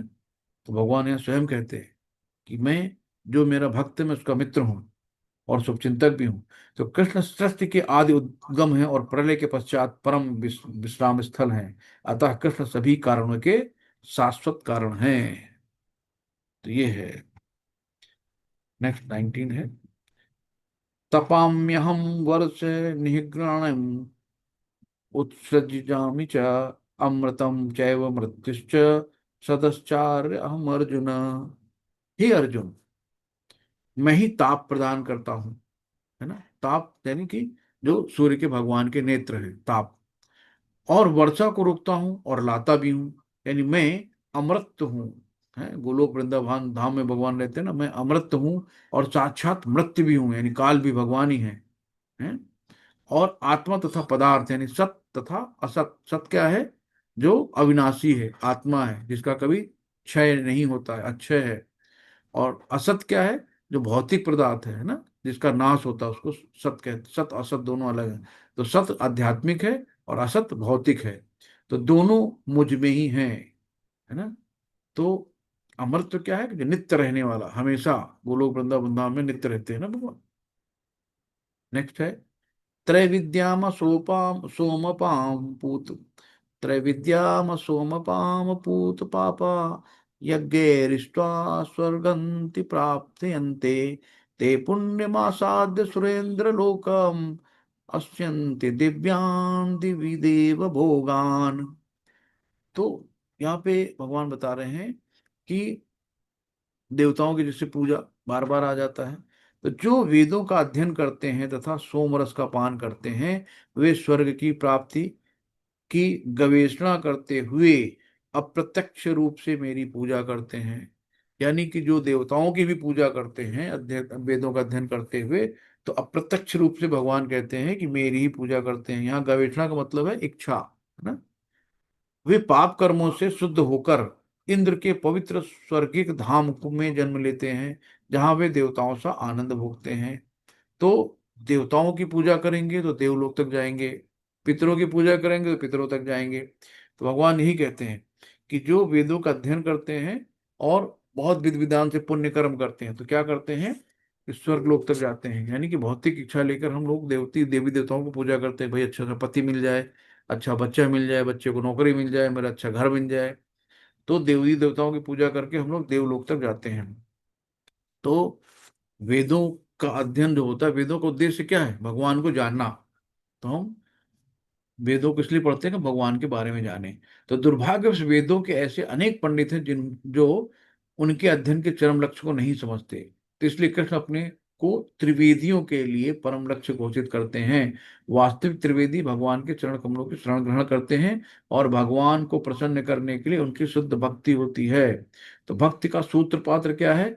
हरे कृष्ण कृष्ण कृष्ण हरे हरे, हरे राम राम नाम हरे हरे के कीर्तन तथा साथ साथ कृष्ण को वास्तव में समझने का प्रयास होता है। और यहाँ पे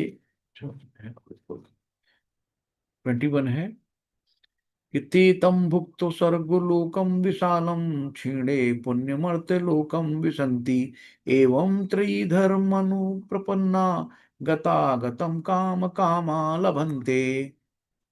अब जैसे कि हम लोग कहीं वीजा लेके गए विदेश, वीजा खत्म, तुरंत वापस भेज दिया जाता है ना। यानी बैंक अकाउंट में जितना पैसा है, चेक काटी निकल रही है, अकाउंट खत्म, चेक बाउंस। तो वैसे इसलिए प्रपात की जाए कि इस प्रकार जब वे उपासक विस्तृत स्वर्गिक इंद्र सुख को भोग लेते हैं और उनके पुण्य कर्मों के फल क्षीण हो जाते हैं, तो इस मृत्यु लोक में पुनः लौट आते हैं।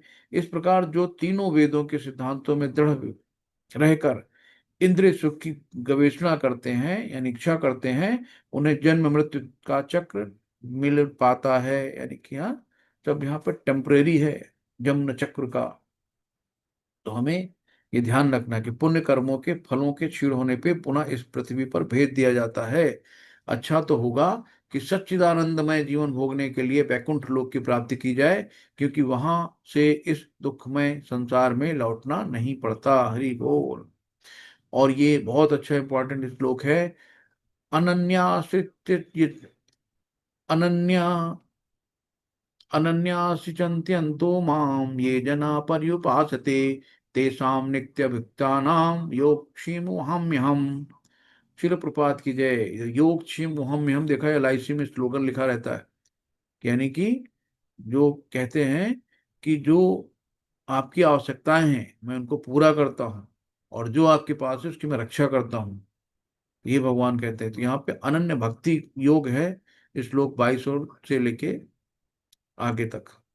तो किंतु जो लोग अनन्य भाव से मेरे दिव्य स्वरूप का ध्यान करते हुए निरंतर मेरी पूजा करते हैं, उनकी जो आवश्यकताएं होती हैं मैं उन्हें पूरा करता हूँ, और जो कुछ उनके पास है मैं उनकी रक्षा करता हूँ। एक यमुनाचार्य जी ब्राह्मण थे, तो वो क्या, उन्होंने कहा कि यार ये भगवान ने लिखा है कि जो आवश्यकताएं होती मैं पूरा करता हूँ, भगवान तो कभी आते नहीं। तो इन्होंने यार गलत लिख दिया यहाँ पे, इसको कुछ उन्होंने अंडरलाइन कर दिया, रेड पेन लगा दिया, 3 लाइन खींच दी। योगक्षेम वहाम्यम ये गलत लिखा है, कि भगवान जो है स्वयं कहाँ पूरा करने आते हैं, है ना। तो वैसे ही सीधा सीधा, तो यमुनाचार्य जी ब्राह्मण लोग भिक्षा लेके खाते थे, जो मिल जाता था उसी से काम चलाते थे। तो उस दिन भिक्षा लेने गए, और उनको सारा दिन हो गया, कुछ नहीं मिला। बोले अब तो पंडिताइन आज खाना भी नहीं देंगी और बड़ी प्रॉब्लम होगी, क्या करें। फिर बेचारे निराश होकर घर लौटे, तो देखा वहां पे सारा धन्य धान से पूर्ण सारी बोरी खाने वाने की लगी, सब्जी सब कुछ बढ़िया, घी सब पहुंच गया। तो उन्होंने कहा कि ये कहाँ से आया, तो बोले आप ही ने तो भिजवाया था, 2 बच्चे आए थे बड़े सुंदर सुकुमार से, और वो बोले पंडित जी ने भिजवाया है, तो आप ही ने भिजवाए थे सब। और कहीं सुनो उनको आपने बहुत मारा, उनके पीठ में डंडी के निशान लगे थे, लाल लाल 3 3 छड़ी के निशान बने थे। देवनाचार्य जी महान ब्राह्मण थे, तुरंत तो समझ गए कि भगवान आ गए, है ना। तुरंत उनके अश्रु बहने लगे, और तुरंत जो है नतमस्तक हो गए कि जो हमने 3 लाइन खींची है वही भगवान के शरीर में जाके लगी हैं। तो जाके उन्होंने तुरंत भगवान से माफी मांगी। इस तरीके से भगवान है कि ऐसा भक्त भगवत कृपा से ही संसार में पुनः नहीं आता, है ना। भगवान योग द्वारा पूर्णतः कृष्ण भावनित होने में सहायता बनते हैं। जब भक्त पूर्ण कृष्ण भावनित हो जाता है तो भगवान उसे दुख में बद्ध जीवन में फिर से गिरने से उसकी रक्षा करते हैं। ये ये अपि अन्य देवता भक्ता यजन्ते श्रद्धा अवन्निता ते अपि माम एव कौन्तेय यजन्ति अविधि पूर्वकम। शिल प्रपात की जय। हे कुंती पुत्र, जो लोग अन्य देवताओं के भक्त हैं और उनकी श्रद्धा पूर्वक पूजा करते हैं, वास्तव में वे मेरी पूजा करते हैं, किंतु ये त्रुटिपूर्ण ढंग से करते हैं, है ना। यानी कि आप जो भी लोग भक्त देवताओं की पूजा करते हैं, भगवान कह रहे हैं कि वो त्रुटिपूर्ण रूप से करते हैं, लेकिन अल्टीमेट करते मेरी पूजा है। भगवान कहते हैं कि पूजा त्रुटिपूर्ण है, कि वो अप्रत्यक्ष रूप में मेरी पूजा करते हैं, ये बताया गया। अहम ही सर्वज्ञानानां भोक्ता च प्रभुरेव च न तु मामि जानन्ति तत्त्वेनाश्यन्ति वन्ति ते। शिल प्रपात की जय। मैं ही समस्त यज्ञों का एकमात्र भोक्ता तथा स्वामी हूं, है ना। तो परम पूर्ण पुरुषोत्तम भगवान ही समस्त यज्ञों की एकमात्र भोक्ता हैं। अतः जो लोग मेरे वास्तविक दिव्य स्वभाव को नहीं पहचान पाते वो नीचे गिर जाते हैं, है ना।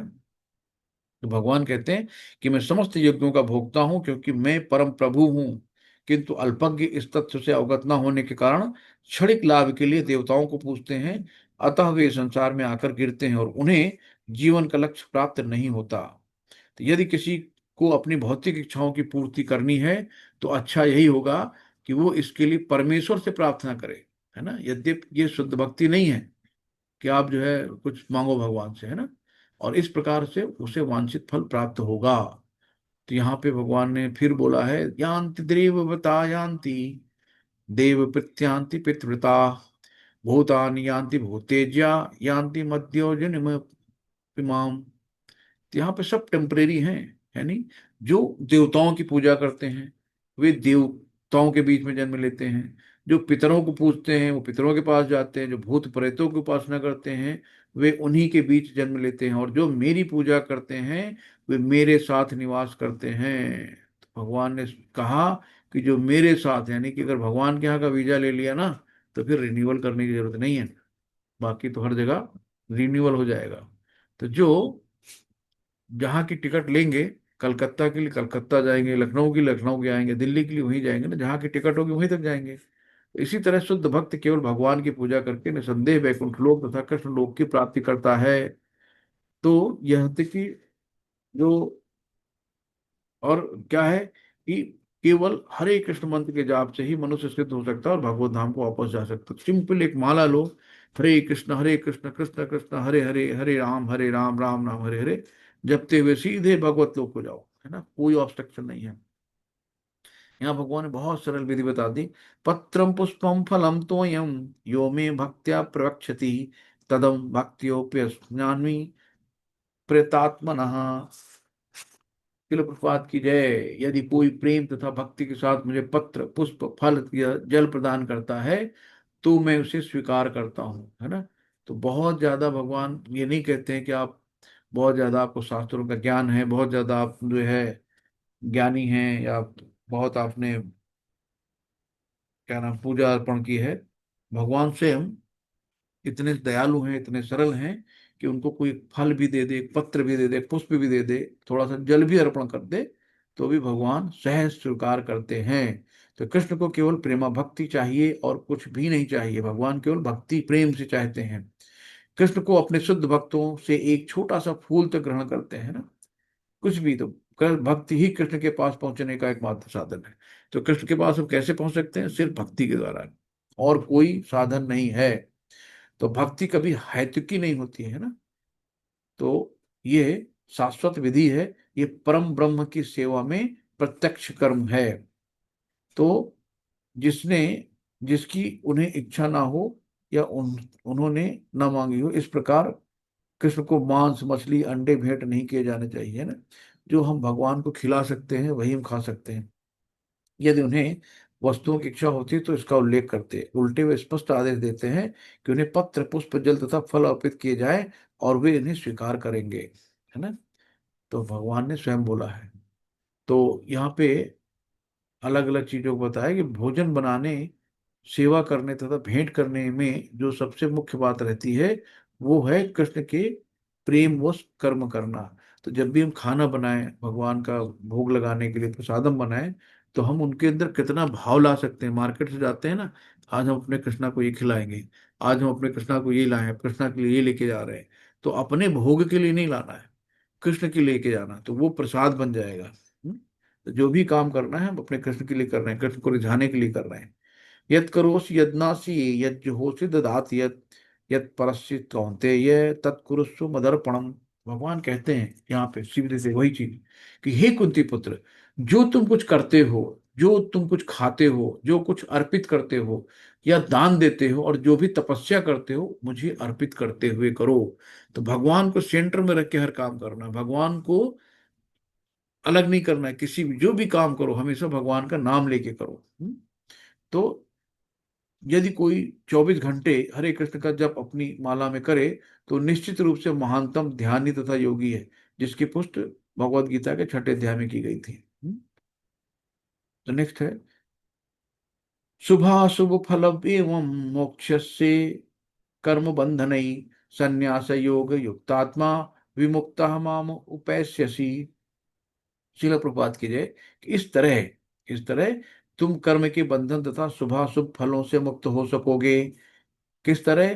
कि यदि जब तुमको खाते हो, जो पीते हो, जो भी कुछ करते हो, भगवान को समर्पित हुए करो। ठीक। इस संन्यास योग में अपने चित्त को स्थित करते हुए तुम मुक्त होकर मेरे पास आ सकोगे। तो यही है कि भगवान ने कहा है कि जैसे कि कर्म के फलों को त्यागना ही संन्यास कहते हैं। तो हमें कर्म के फलों को त्याग देना है। तो अनासक्त विषयान हर्पताम पुंजित्यते निर्बंध कृष्ण संबंधे युक्तम वैराग्य मुच्यते।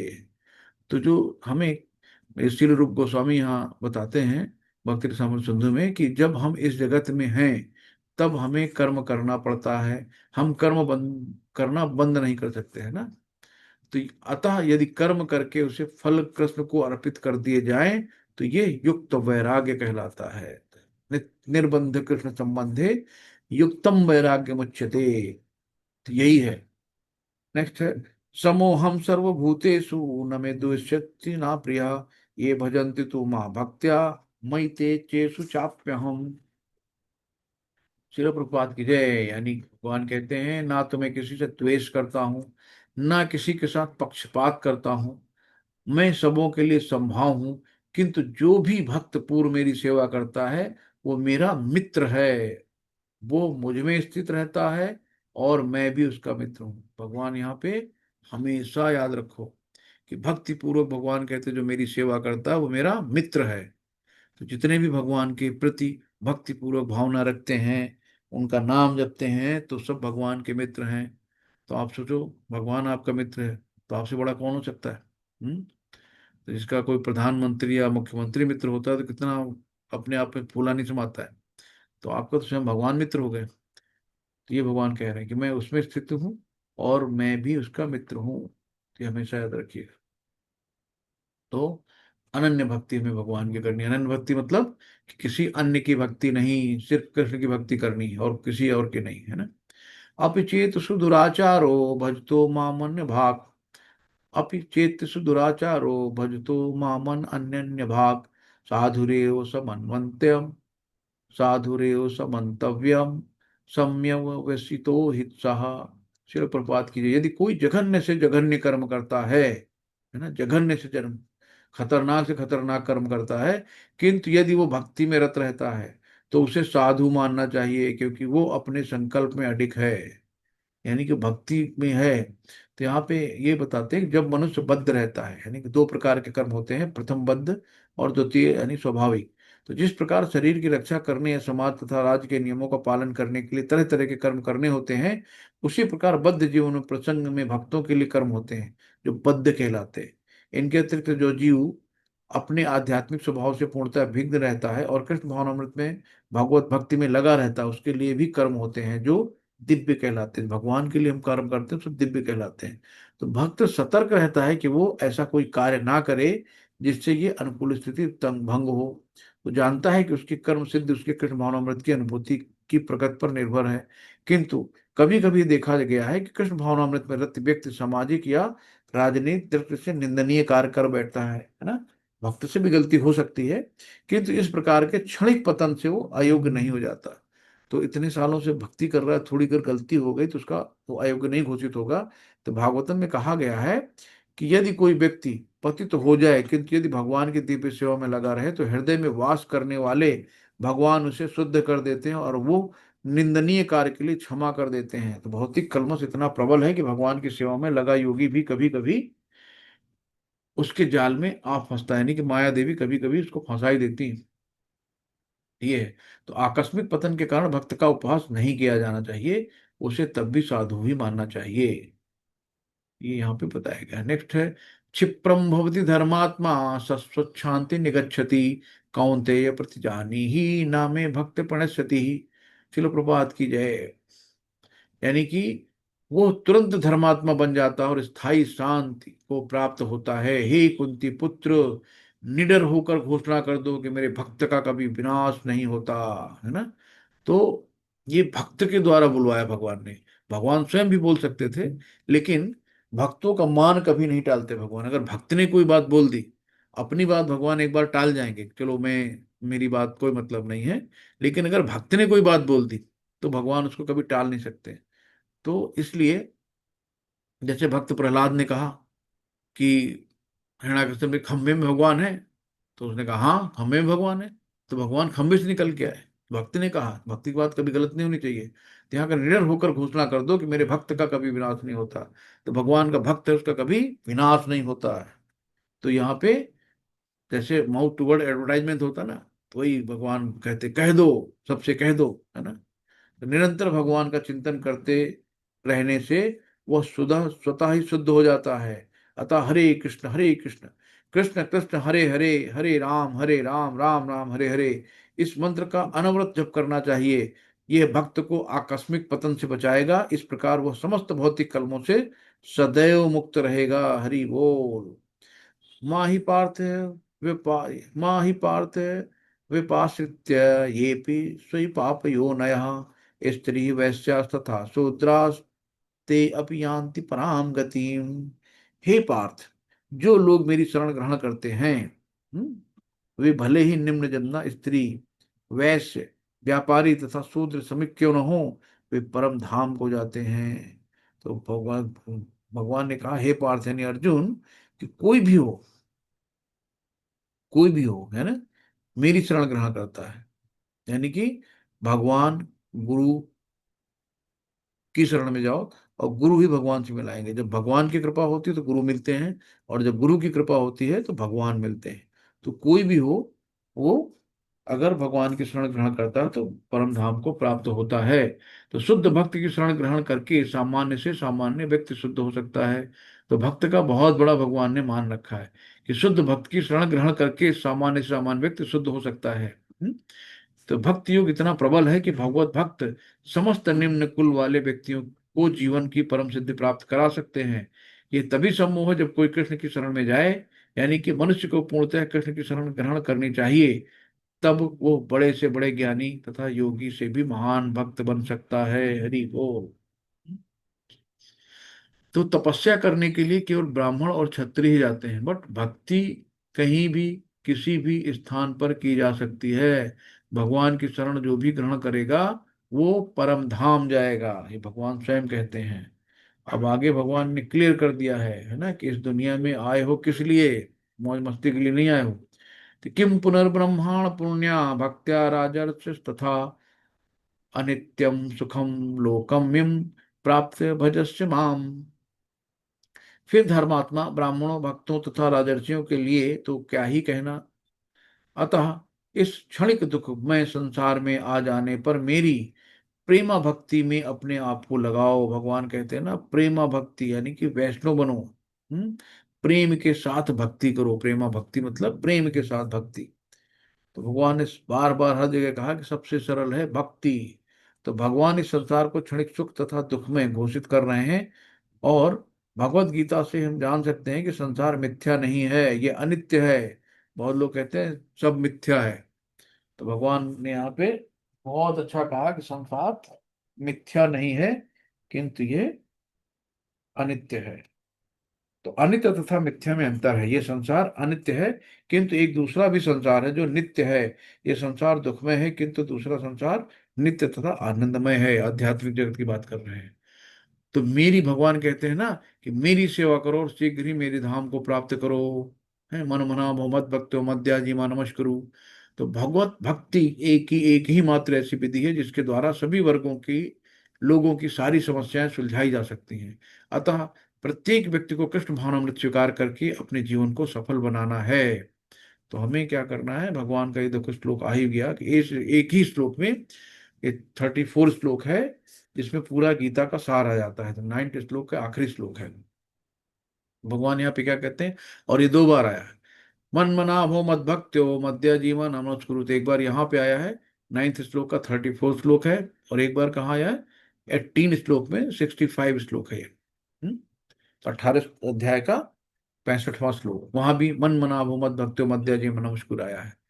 तो ऊपर वाला एक ही बार आया। तो मतलब मन मना भो मद भक्तो मध्य जीवा नमस्कुरु ममी वैश्यसी युक्तम ते आत्मानम मत परायण। तो भगवान कहते हैं यानी कि शरणागति यानी नित्य चिंतन करो भगवान की। यहाँ भगवान यहाँ पे एक श्लोक में ही पूरे गीता का सार दे रहे हैं। क्या कर रहे हैं कि अपने मन को मेरे नित्य चिंतन में लगाओ, नंबर 1। नंबर 2 क्या है, मेरे भक्त बनो। नंबर 3 क्या, मुझे नमस्कार करो। और नंबर 4 कहते हैं भगवान, मेरी ही पूजा करो। इस प्रकार मुझ में पूर्णतः तल्लीन होने पर तुम निश्चित रूप से मुझे प्राप्त होगे। हरि बोल। तो एकदम सिंपल बता दिया है कि भक्ति किससे करनी है। भक्ति जो है भगवान से करो, भगवान की भक्ति करो, निस्वार्थ सेवा करो, है ना, मध्य जीवा नमस्कार करो, और मुझे भी भजो, जो भी करना है सब मुझे नमस्कार करो। भगवान ने सीधे सीधे कहा, अर्थात परमेश्वर कृष्ण तथा उनके शरीर में कोई अंतर नहीं है। कुछ लोग आसुरी होते हैं, वे भी कृष्ण का चिंतन करते हैं ना, जैसे कंस था, उसको रातों दिन टेंशन थी कि यार, उसके सपने में आते थे काल बन के भगवान, तो दिन रात भगवान को सोचता रहता कि अब मेरी मृत्यु सामने खड़ी है। तो वो भी असुर होते भी भगवान का चिंतन कर रहे थे। तो मनुष्य को चाहिए कि भक्ति में, प्रेम में उनका चिंतन करे, यही भक्ति है। तो भक्ति क्या है कि प्रेममयी भगवान की सेवा, यही भक्ति कहलाती है। तो गुरु से सीखना है कि कृष्ण भगवान है, और हम कई बार पढ़ चुके हैं कि उनका शरीर भौतिक नहीं अपितु तो सच्चिदानंद विग्रह है, सच्चिदानंद स्वरूप है। तो मन मंदिर में जाओ और आत्मा का शुद्धिकरण करो, तभी मन शांत होता है। मंदिर में हम जाते हैं अपनी आत्मा को शुद्ध करने के लिए। अतः मनुष्य को चाहिए कि कृष्ण के आदि, है ना, आदि रूप कौन सा है, श्याम सुंदर द्विभुज रूप, आदि रूप में मन को स्थिर करना चाहिए। उसे अपने मन में दृढ़ विश्वास करके पूजा करने में प्रवृत्त होना चाहिए कि कृष्ण ही परम है। उसे अर्चा विग्रह के समस्त नतमस्तक होकर मनसा वाचा कर्मणा हर प्रकार से प्रवृत्त होना चाहिए। इससे वो कृष्ण भाव में पूर्ण तल्लीन हो सकेगा, इससे वो कृष्ण लोक को जा सकेगा। इससे चाहिए कि कपटी भाष्यकारों के बहकावे में न आए, उसे श्रवण कीर्तन आदि नवदा भक्ति में प्रवृत्त होना चाहिए। शुद्ध भक्ति मानव समाज की चरम उपलब्धि है। तो शुद्ध भक्त तो परमेश्वर की साक्षात सेवा करता है। व्यक्ति निरंतर कृष्ण की भक्ति में लगा रहता है और उसे पूर्ण साधु रूप समझना चाहिए। जो भी ऐसा है करता है, वास्तव में शुद्ध भक्त के पतन का कोई भी अवसर नहीं है, क्योंकि भगवान स्वयं अपने शुद्ध भक्तों की रक्षा करते हैं। योगक्षेम वहम में हम। अतः बुद्धिमान मनुष्य को चाहिए कि वो सीधे कृष्ण भावनामृत के व्रत को ग्रहण करे और संसार में सुख पूर्वक जीवन बिताए। अंत तो गत्तो कृष्ण रूपी परम पुरस्कार प्राप्त करेगा। हरे कृष्णा, हरि बोल, दंडोत प्रणाम सभी को। कोई त्रुटि हो, कोई ऐड करना हो, कुछ भी क्वेश्चन हो तो आप लोग बता सकते हैं। हरे कृष्णा सभी को दंडोत प्रणाम। हरे कृष्णा।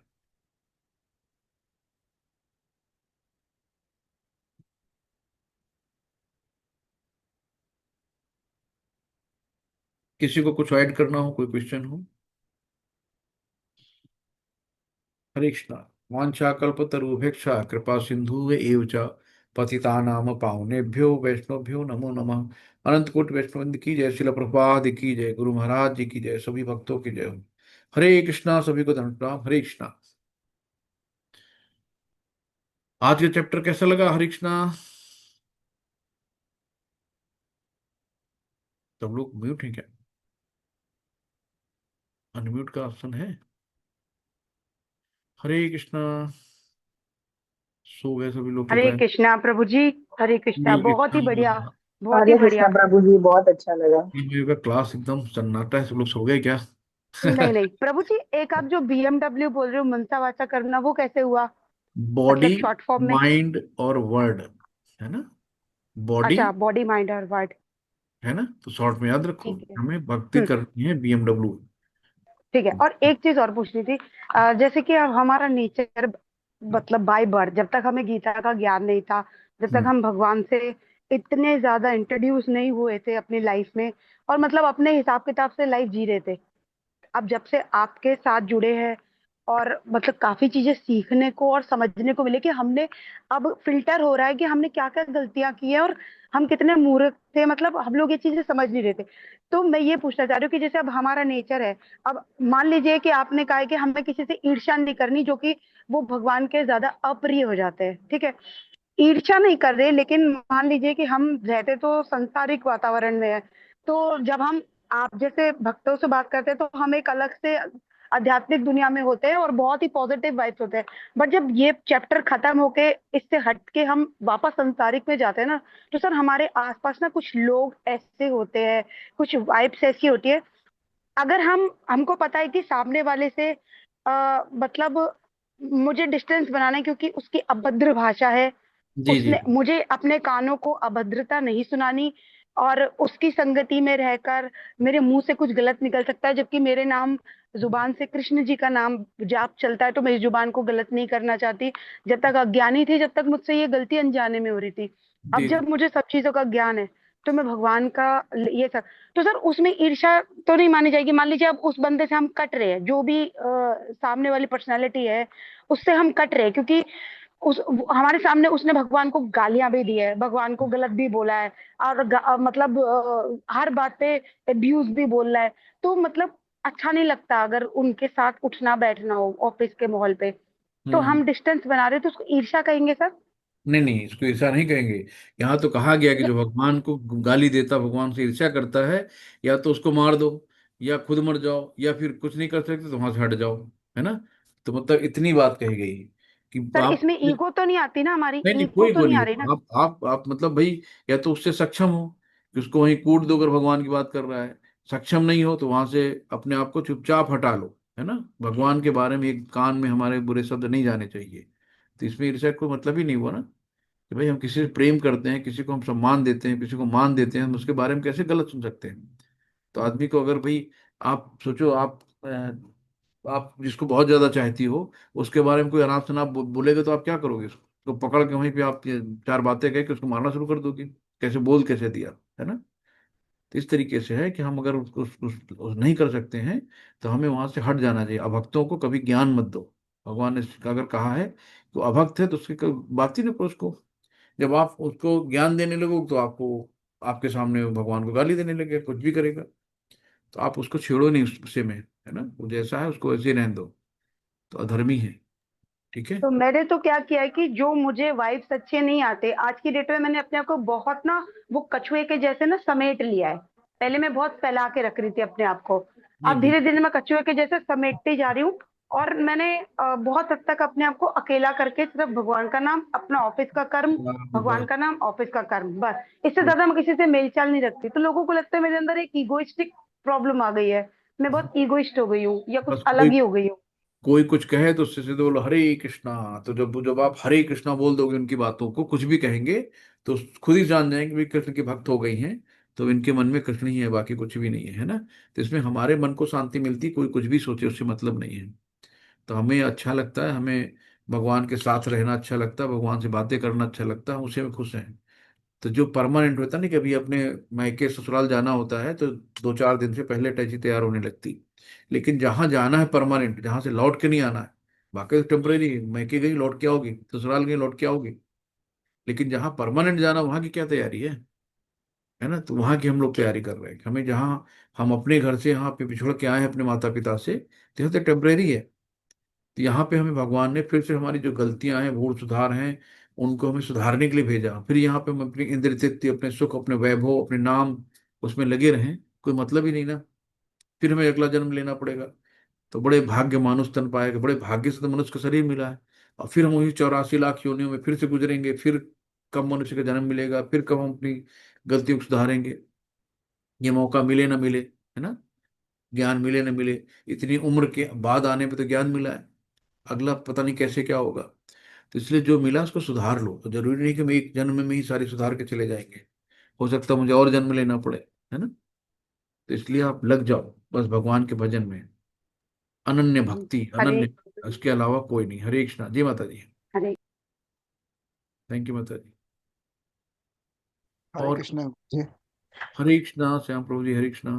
हाँ, हरे कृष्ण गुरु जी। ये किसी की डेट हो जाती है जब अपने तुलसी की माला जो डाल के जा सकते हैं क्या गुरु जी? क्या मतलब, किसी की मृत्यु हो जाती? हाँ हाँ हाँ, मृत्यु के जब हो जाती है ना, जब विधि विधान हो जाते हैं ना, शमशान में ले जाते हैं ना, हाँ हाँ, उस दौरान अपनी तुलसी की माला डाल के जाना पड़ता है नहीं? जा सकते हैं प्रभु जी, जा सकते हैं। तो ऐसा कुछ नहीं है, मतलब ये- पहले तो कहते हैं भाई ऐसी जगह पे ना ले जाओ। लेकिन अब क्या है कि परमानेंट जैसे हमने गले में पहन रखा है, अब हाँ उसको हाँ मतलब कि कहाँ रखें प्रभु जी, है ना। तो जैसे हाँ हाँ हम, जब जैसे हम वहां से लौट के आते हैं, अपने आप को स्वच्छ करते नहाते हैं, है ना, गंगा हाँ जल डालते हैं, तो वैसे इसमें भी गंगा जल डाल के नहा देने की भी स्वच्छ हो जाएगी। ऐसी कोई हाँ दिक्कत हाँ नहीं। ठीक है, ले जा सकते हैं। हाँ गुरु जी सोयाबीन की सब्जी खा सकते हैं क्या? सोयाबीन, हाँ खा सकते हैं, तो सोयाबीन खा सकते हैं। हरे कृष्ण गुरु जी। इसमें केवल मसूर की दाल नहीं खानी है, मसूर की दाल होती है वो मनाही होती है। अभी चतुर्मास आएगा, तो उसमें हाँ हाँ हाँ। पहले पहले महीने हरी सब्जियां हैं, फिर दूसरे महीने दूध का है, फिर दही का है, फिर अपनी की सब्जी है उड़द ना, की दाल। मेथी की सब्जी के अंदर मसूर की दाल डालते हैं ना? नहीं, मसूर की दाल वर्जित है शास्त्रों में, मसूर की दाल नहीं खाना है ना। नहीं क्या? ओके गुरु, हरे कृष्ण। और हरे, क्या क्या नहीं खाना गुरु जी? जी प्रभु जी। मसूर की दाल और क्या नहीं खाना है? हाँ, मसूर की दाल नहीं खानी है, लहसुन प्याज नहीं खाना है, मांस मदिरा नहीं करना है ना, नहीं पराई नहीं स्त्री की तरफ नहीं देखना है। नहीं गुरु जी। ये 4 नियमों का जो, जुआ नहीं खेलना है, तो ये नहीं, चार होते नियमों नहीं का आता। पालन करना है। हाँ तभी गुरु जी। जो है ना। हाँ गुरु और जी, हरे कम कृष्ण। से कम 16 माला, माला जरूर स्टार्ट करो, भगवान का हाँ नाम। गुरु जी, चालू है माला, माला चालू है गुरु जी। हाँ हाँ हाँ, बिल्कुल। हरे कृष्ण गुरु जी। हरे कृष्णा। तो फिर चलते हैं, अगर किसी को कोई क्वेश्चन नहीं हो तो। ठीक है, हरे कृष्णा से हरे कृष्णा, हरे कृष्णा।